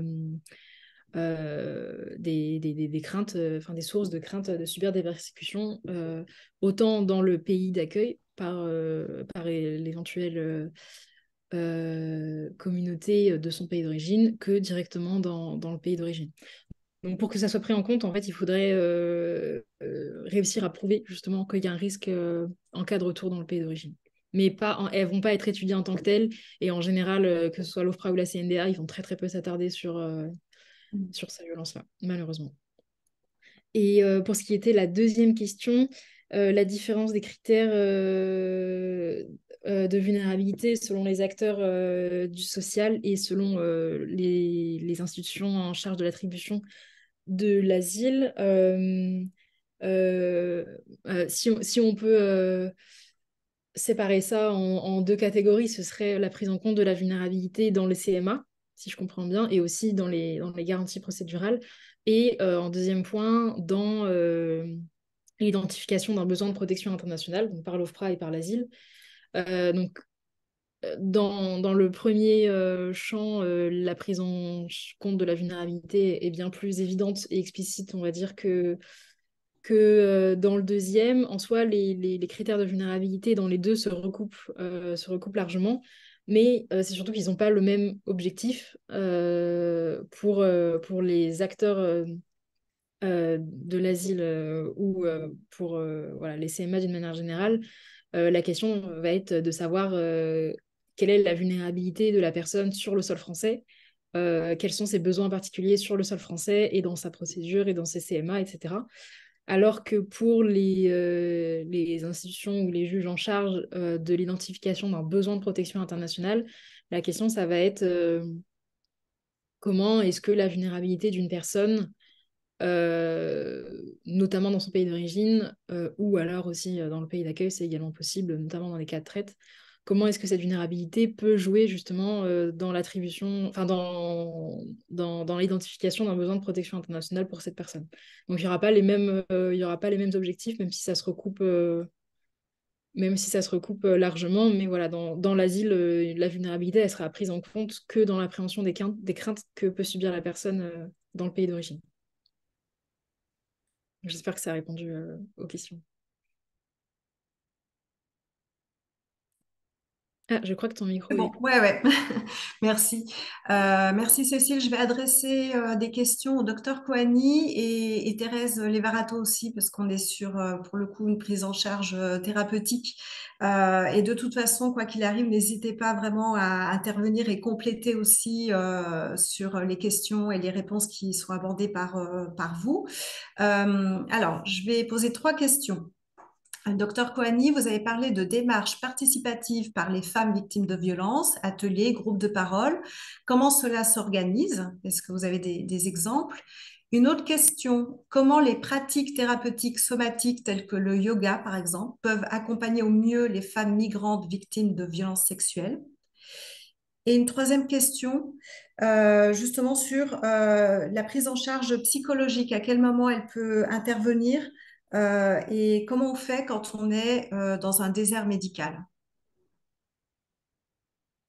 Alors, est-ce que peut-être Dr Kouani peut commencer à répondre? Hmm. Donc, démarche participative, je vais répondre concrètement sur comment ça se passe, mais je veux juste rappeler, parce que c'est important, il y a un gros soutien et un engagement du ministère de la Santé, de la DGOS, qui finance et qui accompagne. Au départ, on était 26 structures en France, maisons de santé ou centres de santé, engagées dans une démarche participative. Donc, ça veut dire effectivement des patients et patientes qui portent des projets, des actions de soins, de promotion de la santé, d'éducation thérapeutique et qui sont au cœur de notre projet de santé et notamment dans la prise de décision. Ça, c'est une première chose. On n'est pas les seuls à faire ça. Concrètement, comment ça se passe? Alors, pour les actions qui sont, parce que la dimension participative, je ne vais pas revenir dessus, mais il y a plein de choses dedans. Mais si vous me parlez de les actions qui sont portées par les femmes, ben en fait, c'est simple. Enfin, c'est simple. Il y a un lien de confiance qui est ce qu'il est, qu'on essaye de construire et d'entretenir. Et vient le moment où émerge soit de leur part, spontanément, j'aimerais faire ça avec vous, et ça se fait petit à petit. Soit on propose en leur disant qu'on est engagé dans cette démarche, dans cet état d'esprit, on va dire, et que si elles veulent porter des actions, on peut les accompagner. Donc il y en a qui s'en saisissent pas, il y en a qui y vont, qui portent pas, il y en a qui portent. Et donc du coup, on les accompagne. Et donc, concrètement, comment ça se passe? Ben, il y a un atelier d'éducation, c'est pas de l'art-thérapie, mais éducation de art plastique porté par une patiente, très concrètement, à destination enfants-ados, adultes, pardon. Et on a fait un vernissage, là, il y a 6 jours, où en fait, c'est elle qui a animé, les ateliers. Il y a eu plus d'une vingtaine de participants et participantes différentes. Et, et voilà. Et nous, on avait quand même, notamment au début, la présence d'un professionnel pour accompagner. Voilà. Ensuite, ce que je veux dire quand même, c'est que puisqu'on s'intéresse aux populations exilées, et que, donc, comme je vous disais, la semaine dernière, j'étais au forum de l'ONU. En fait, le HCR a quand même un savoir-faire et des guidelines, des guides de bonne pratique pour accompagner ces démarches participatives chez ces populations exilées.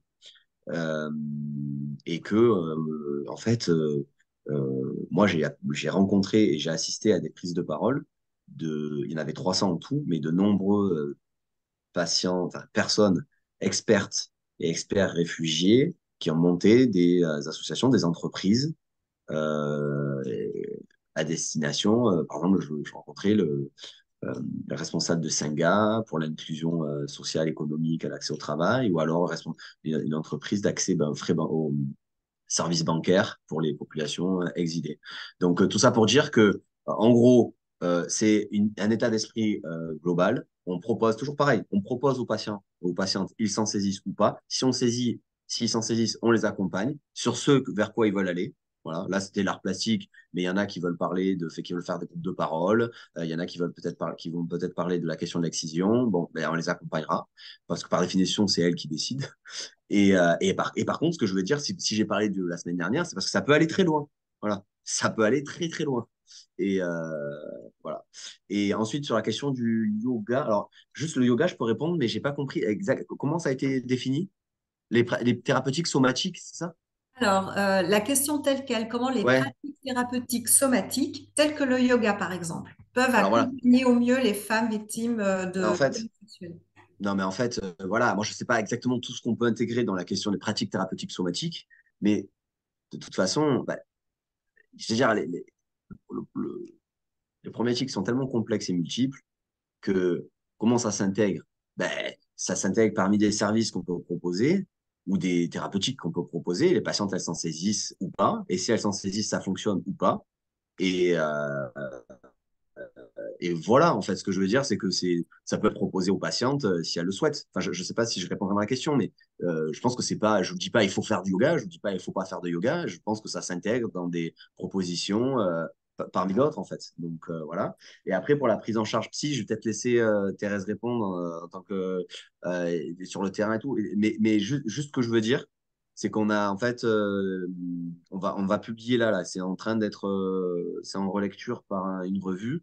Mais en fait, on a analysé les parcours de soins de la passe. Et en fait, il y en a les trois quarts qu'on suit sans orientation, nous, la passe. C'est-à-dire qu'en fait, il y en a 90% qui ont une symptomatologie mentale. Et si on les adresse tous au CMP ou dans des associations spécialisées, ben, ça va imploser, c'est pas possible. Les délais sont longs, l'accès au l'aval, enfin, les orientations d'aval, c'est compliqué. Donc, du coup, en fait, on les suit la plupart jusqu'à l'acquisition des droits.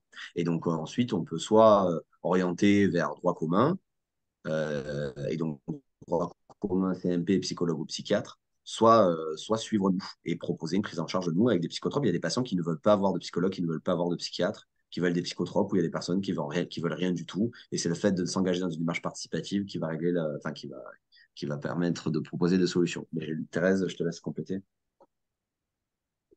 Oui, tout à fait, pardon. La demande de voir un psychologue ou un psychiatre, elle diffère vraiment d'une personne à une autre.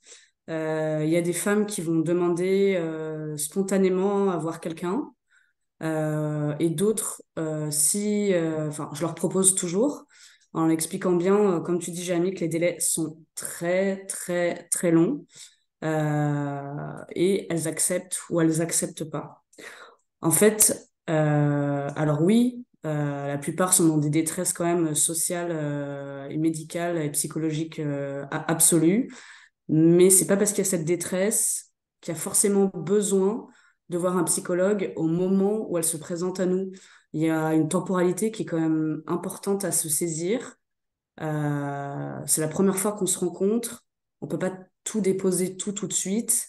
Et c'est dans la démarche, dans l'accompagnement que le besoin et la demande vont réapparaître. Ou moi, je vais ressolliciter la personne. Il y a beaucoup de femmes qui m'ont dit oui, oui, j'ai besoin. Les rendez-vous sont pris. La thérapeute est prête à accueillir la dame. Et il y a un désistement parce que, en fait, bah, la femme est à la rue, elle a juste besoin, elle est en mode survie, et là d'aller parler du psychotrauma et de toutes les violences subies, en fait, c'est pas du tout la priorité. Alors voilà, c'est vraiment au cas par cas, et comme tu dis, Jérémy, il y en a qui ont juste besoin d'avoir quelque chose pour mettre le cerveau en mode off et pouvoir continuer le quotidien au mieux. Le problème pour la santé mentale, c'est la barrière de la langue. Alors oui, il existe des dispositifs, il y en a beaucoup. Enfin, beaucoup. Non, je vais modérer.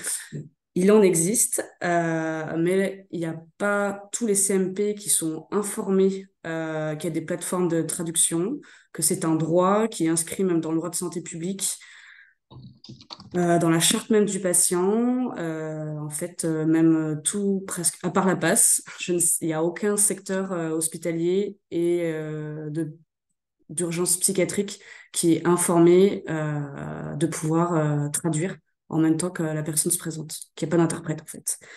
Donc ça, c'est déjà le premier obstacle. Le deuxième, c'est des délais qui sont trop importants. Parfois, c'est pas du tout adapté. C'est des prises en charge quand même qui sont très spécifiques, avec un public qui est hyper précaire, vulnérable, en demande d'asile, polytrauma. Et en fait, euh, l'aspect psychologique, enfin, la santé mentale est aussi associée à l'hébergement, se sentir en sécurité, pouvoir manger, pouvoir prendre ses traitements. Parce que si je suis à la rue et que je suis diabétique, ou je dois me faire des injections et que je peux pas parce que j'ai pas un accès à l'hygiène, c'est sûr que je vais pas me sentir bien. Donc en fait, il y a des problématiques qui doivent être répondues en premier, des besoins fondamentaux. Et après, on va dire que ça peut être abordé. Voilà, je pourrais répondre comme ça. Mais oui, il y a quand même des accès, il y a quand même des possibilités, mais c'est vraiment une temporalité propre à chacune. Voilà. Ouais, juste, Ah, Jérémy. ouais, c'est ça. Juste rapidement pour préciser, enfin pour rajouter.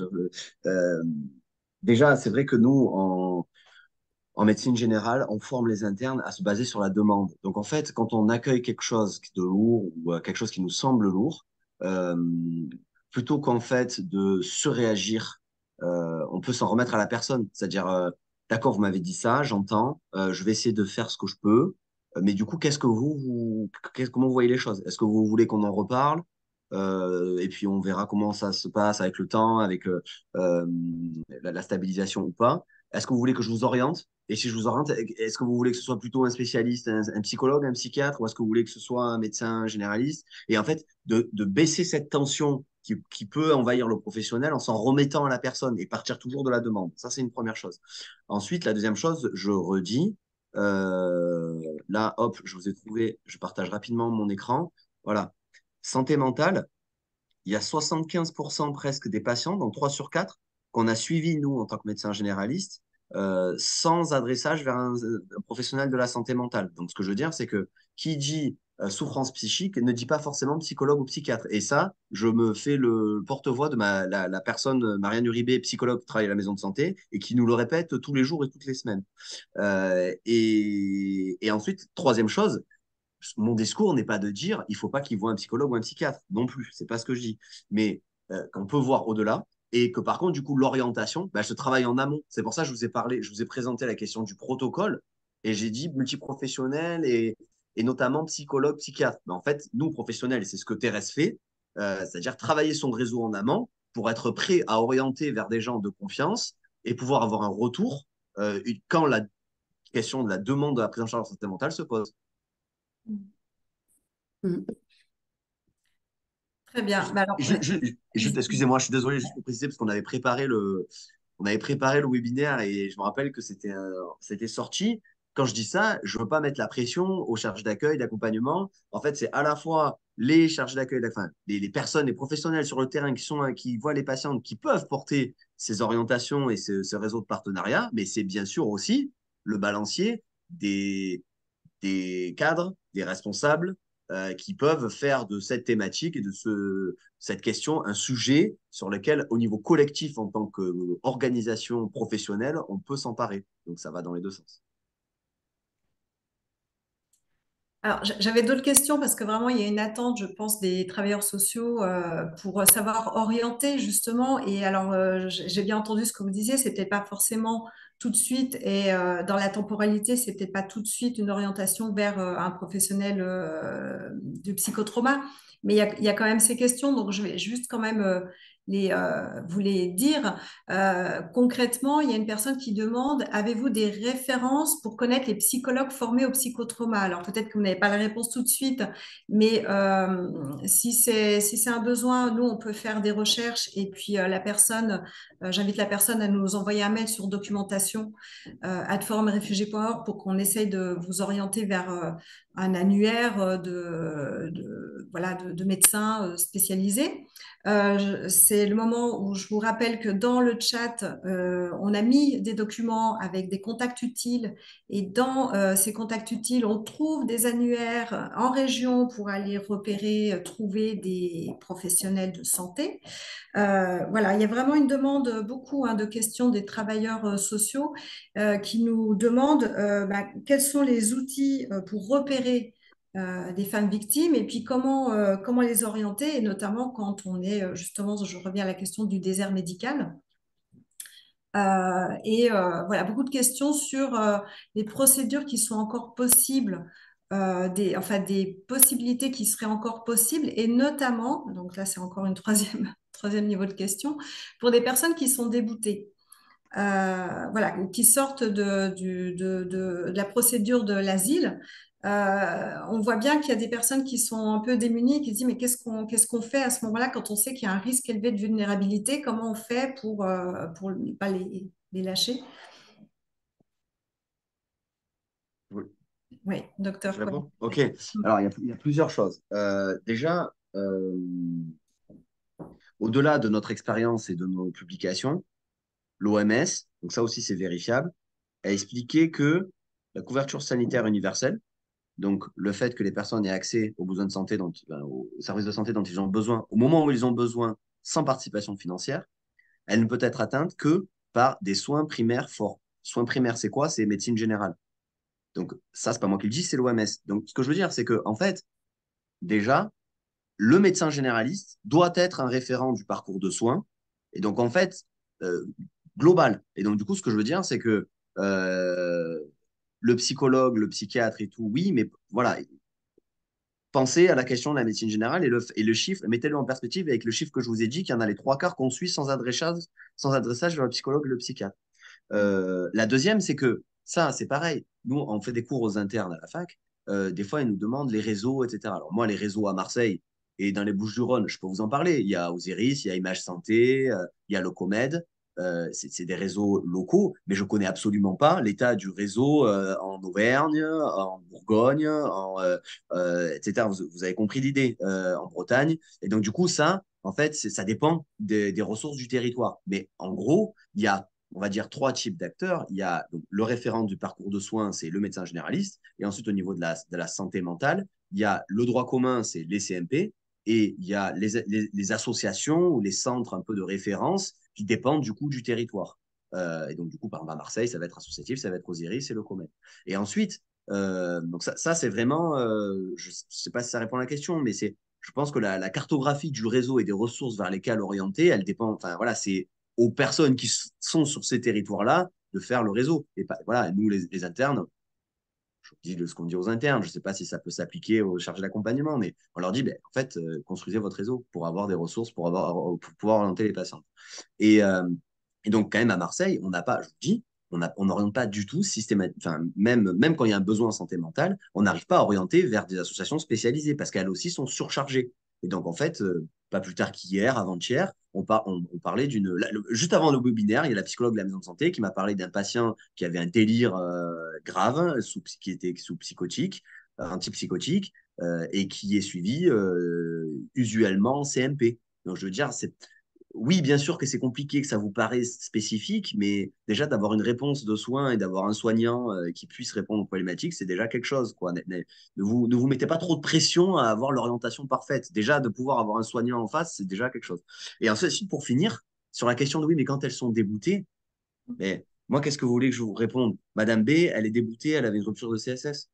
C'est-à-dire qu'en fait, on est malheureusement, enfin, j'en sais rien, ça c'est un jugement de valeur, mais c'est en gros, dans notre prise en charge, intégrer que l'échec, que les ruptures de parcours et que la vulnérabilité et que la violence fassent partie de fassent partie de la vie en fait de ces personnes et que nous on les accompagne comme on peut.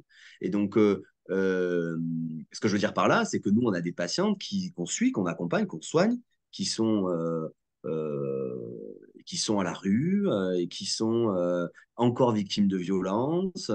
On fait un signalement de la vulnérabilité, il n'y a rien qui se passe, mais on continue à accompagner. Et donc, en fait, il faut pas penser que c'est pas parce que vous y arrivez pas, c'est pas vous, c'est pas l'échec, il en revient pas au chargé d'accompagnement, ou voilà, voilà, je dis ça pour essayer euh, de dire que voilà, ça fait partie de notre réalité de professionnel.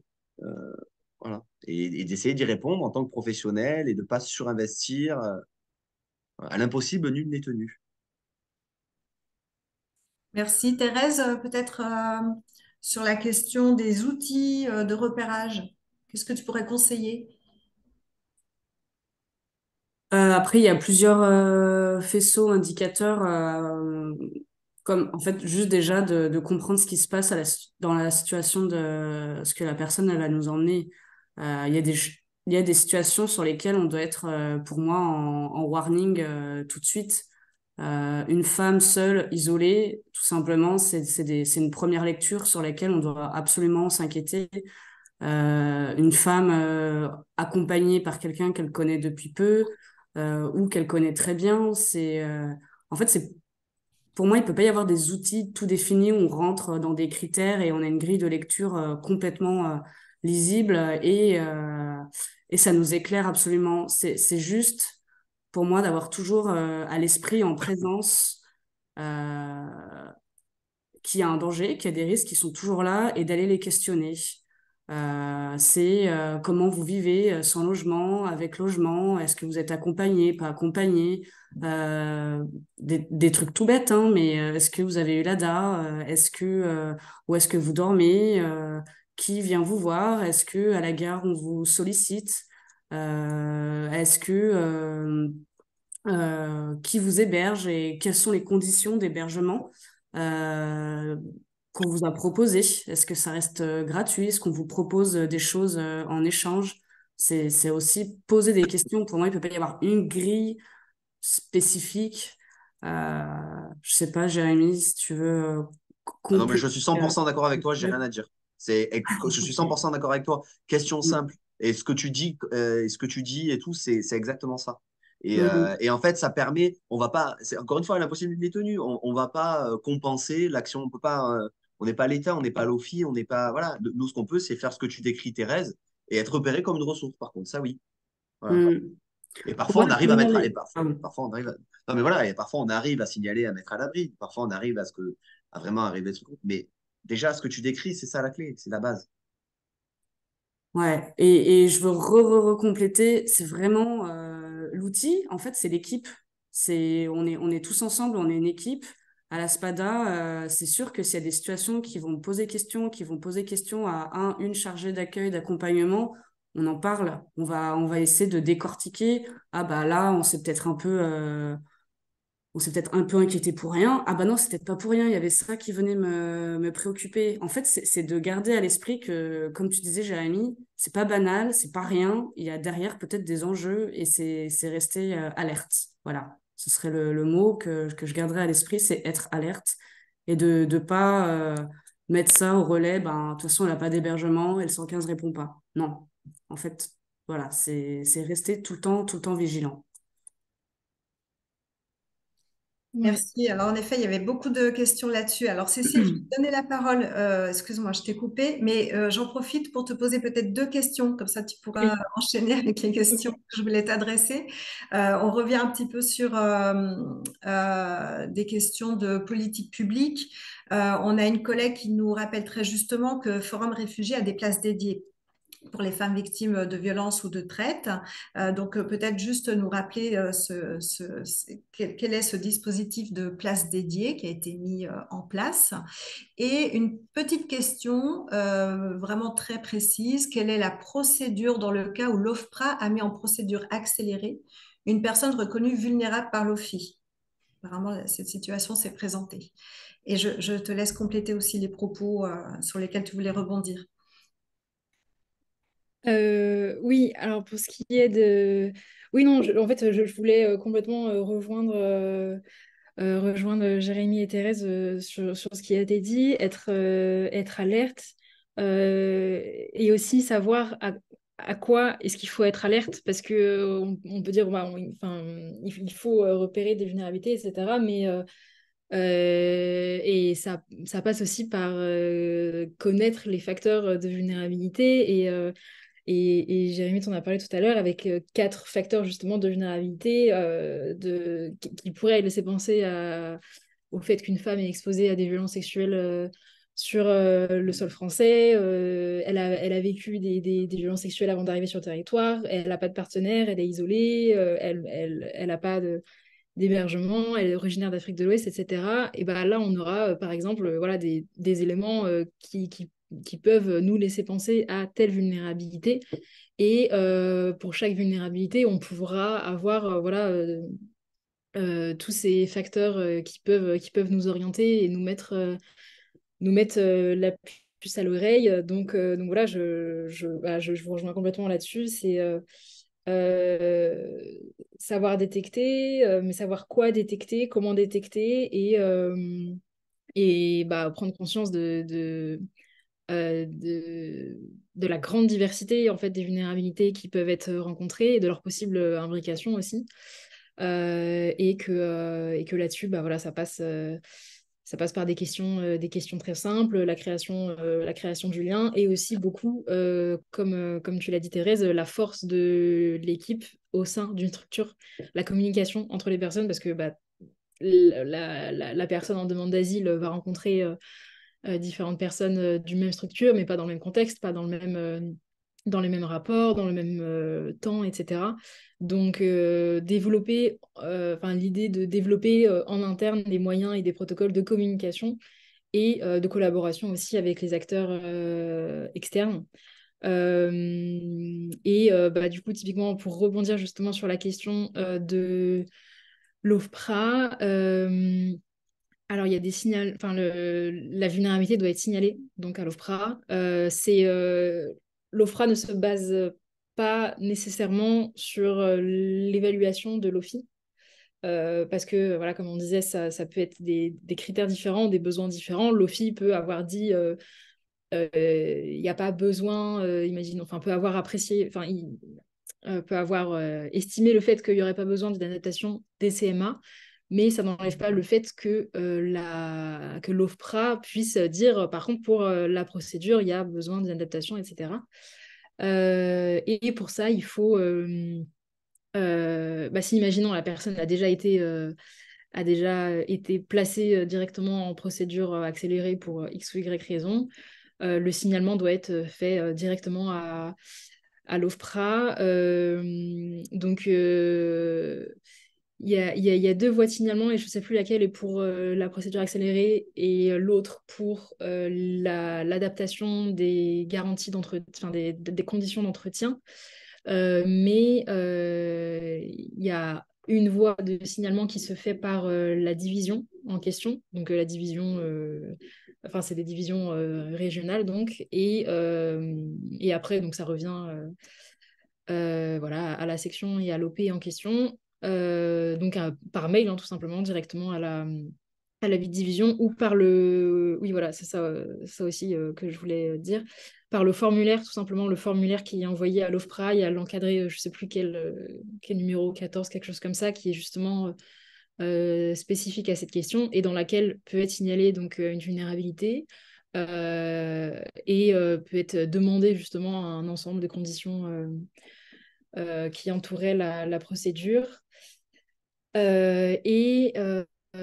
Troisième voie, c'est un signalement à la mission vulnérabilité qui a un mail vulnérabilité@ofrage.gouv.fr. Je ne sais plus exactement quel est le mail, mais globalement, qui est censé justement pouvoir adapter les conditions. Tous ces signalements doivent se faire avec le plus de justificatifs possible pour appuyer cette demande. Et pour donc, ce qui est des places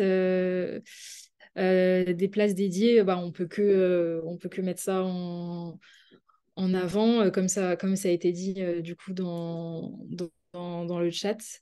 Et le fait, voilà, comme on l'a montré, que pour le coup, c'est une réponse adaptée et même indispensable justement à la prise en charge de ces personnes qui se fait autant par un accompagnement dans ces places dédiées, ces centres de places dédiées, autant par un accompagnement adapté supplémentaire qu'un accès aux soins adaptés et surtout une mise à l'abri pour les femmes victimes de TEH ou victimes de violences sexuelles et sexistes qui auraient justement besoin de cette mise à l'abri et pour lesquelles une place dans un centre d'hébergement autre ne serait pas adaptée et encore moins aucun hébergement. Comme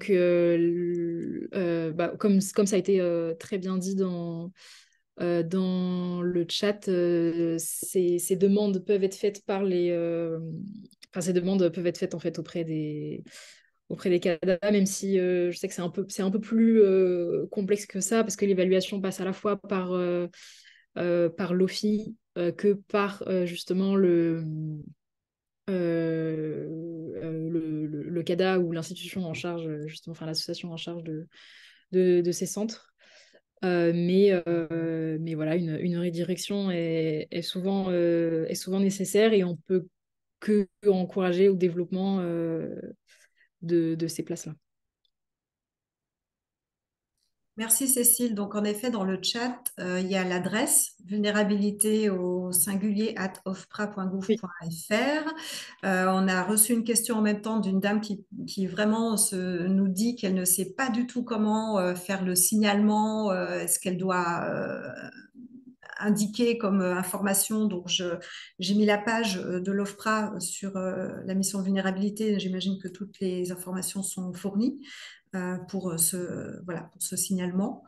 Je vais reposer deux questions qui vont encore ouvrir un peu la discussion entre vous. C'est très intéressant de vous écouter. On avait reçu une question qui nous dit pourquoi aujourd'hui il n'y a pas une sorte de plateforme nationale qui apporte les réponses aux questions juridiques, sociales pour les femmes migrantes vulnérables avec du soutien psychologique. Voilà, une espèce d'outil où tout serait là.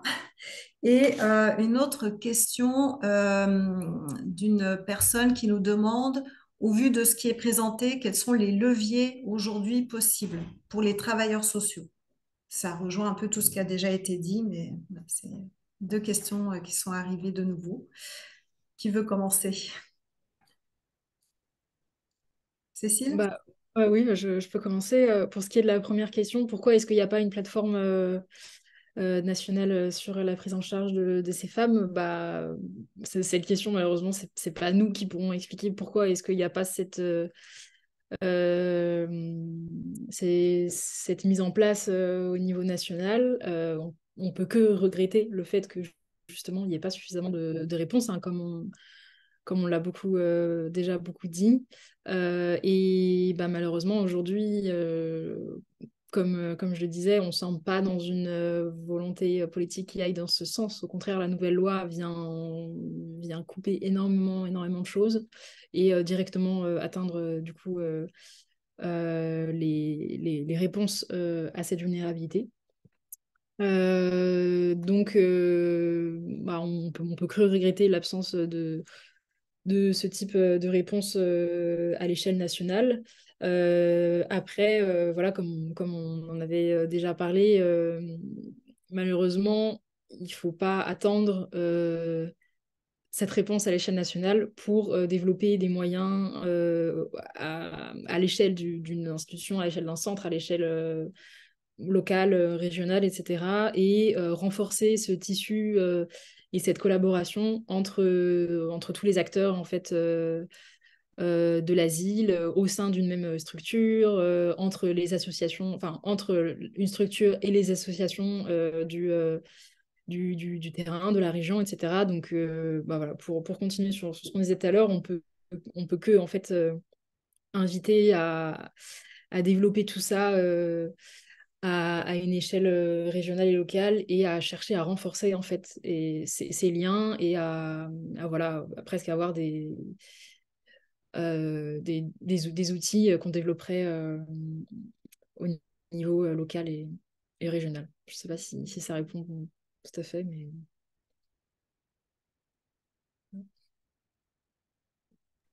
D'autres réactions?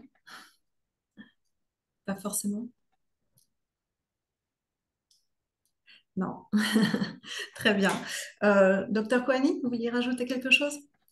Non, mais moi, les vulnérabilités à l'OFPRA, je ne réponds pas du tout parce que je ne suis pas concerné, en fait. C'est pas moi qui signale. Nous, on fait des vulnérabilités médicales à l'OFI. Donc, je peux pas, je veux juste te dire que je peux pas répondre, en fait, parce que je suis pas, je le fais jamais. Et il y en a qui parlent alors qu'ils connaissent pas les sujets. Moi, quand je connais pas les sujets, je parle pas. Ok, merci. Alors, je vais reprendre une autre question. Ça fait partie des dernières questions, donc si on a encore 10 minutes, donc s'il y a des questions qui sont encore à poser, vraiment n'hésitez pas. Là, j'ai une question d'une personne. Est-ce que vous connaissez des parcours, voilà, de réussite? Alors, je reformule un petit peu, mais à l'issue de votre étude, vous disiez, docteur Koenig, vous faites une étude aussi qualitative. Est-ce que vous avez des témoignages aussi, voilà, de personnes qui s'en sont bien sorties, voilà, qui sont réparées, on va dire, et qui aujourd'hui sont dans un parcours d'intégration et voilà, Oui, des récits. des récits positifs. Oui, oui, des récits de patientes victimes de violences qui, oui, oui, bien sûr. Mais du coup, alors, je veux pas, désolé, je l'ai dit déjà, mais enfin, oui, on en a. Euh, voilà, on en a des patientes qui, ben, par exemple, on a en fait, j'ai une mère et une fille de Sierra Leone. La mère était excisée, la petite était excisée aussi. Elle a été déboutée de l'OFPRA. Enfin, les deux ont été déboutés de l'OFPRA par l'OFPRA. Recours à la CNDA, l'avocat m'a saisi pour que je fasse un certificat comme quoi la petite de 11 ans, malgré la première mutilation, il y avait un risque, si elle retournait dans son pays, de subir une deuxième mutilation. Donc j'ai dû certifier que c'était une mutilation sexuelle de classe 2, avec donc ablation des petites lèvres et du clitoris, et que donc si elle retournait en Sierra Leone, il y avait un risque d'ablation des grandes lèvres, ou alors, type 4 au niveau de l'orifice vaginal. Et donc du coup, elles ont obtenu toutes les deux l'asile, la CNDA. Je précise quand même qu'il a fallu que je fasse un certificat, hein, mais elle a obtenu à l'arrivée l'asile. Et là maintenant, elle va à l'école, ça se passe très bien, elle a de très bons résultats, elle veut être médecin. Et la maman, elle est hyper impliquée, elle travaille. Donc la réponse est oui, on en a. Et donc du coup, c'est juste pour dire qu'on en a. Et encore une fois, au forum, j'essaye de retrouver les noms, mais il y a l'entreprise Sangha. Enfin, la semaine dernière, j'ai pas arrêté de voir des entreprises et des ONG portées par des, hum, des personnes réfugiées qui ont obtenu la protection internationale, qui ont montré des entreprises, des associations et qui sont utiles à la société civile, quoi.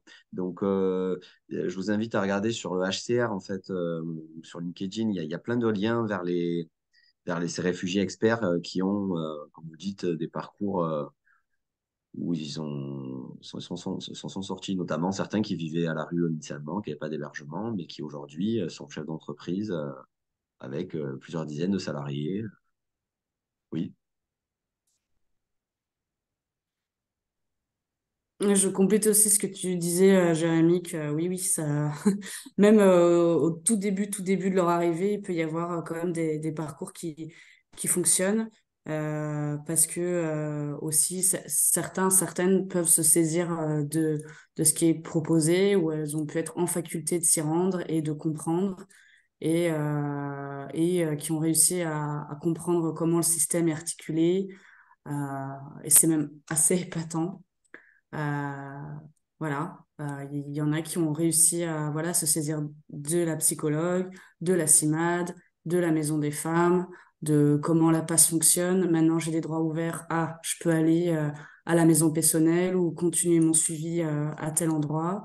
Euh, et, du coup, juste pour, excusez-moi, hein, Thérèse, mais pour compléter, je vais vous citer, pour ne citer que Thomas Ologo, qui est responsable d'une association prévention des violences chez les personnes réfugiées LGBT, Elvira Axiou, qui a participé à l'élaboration du programme avec elle, avec le gouvernement pour la protection des femmes et qui est une réfugiée de nationalité, enfin, à double nationalité, mais qui était originaire d'Albanie, et Farad Atae, qui est, comme je vous disais, qui a, voilà, qui a monté un projet sur l'inclusion des personnes réfugiées. Donc voilà, tout ça, c'est bien sûr qu'il y en a plein, mais voilà.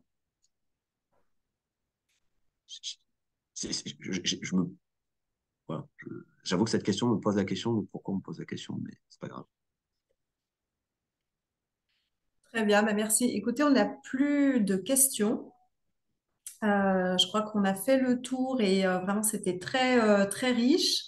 Est-ce que vous vouliez voilà, compléter peut-être ou rajouter des éléments que vous vouliez mettre en lumière aujourd'hui avant que je termine cette conférence? Très bien.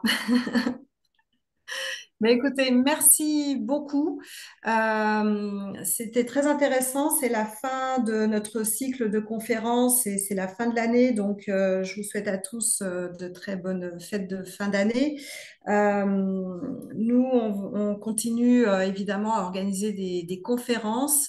On continue voilà, de faire du plaidoyer. Je le dis parce qu'il y a des articles de plaidoyer qui sont parus aujourd'hui sur le site de Forum et sur les réseaux sociaux. Voilà, on continue évidemment de défendre les droits fondamentaux des personnes, de prendre soin, d'accueillir et d'aider notamment les personnes les plus vulnérables et de continuer de nous nourrir et de parler de nos publics et de leurs besoins. Donc, des prochaines conférences seront organisées en 2024. On vous informera et on communiquera via le site internet, les réseaux sociaux, la newsletter. Donc, inscrivez-vous sur la newsletter. Merci à nos trois intervenants. Euh, Merci à vous. Bonne fête de fin d'année à vous et bonne fête de fin d'année à tous. Merci, à bientôt. Merci, au revoir. Merci beaucoup. Au Au revoir. revoir.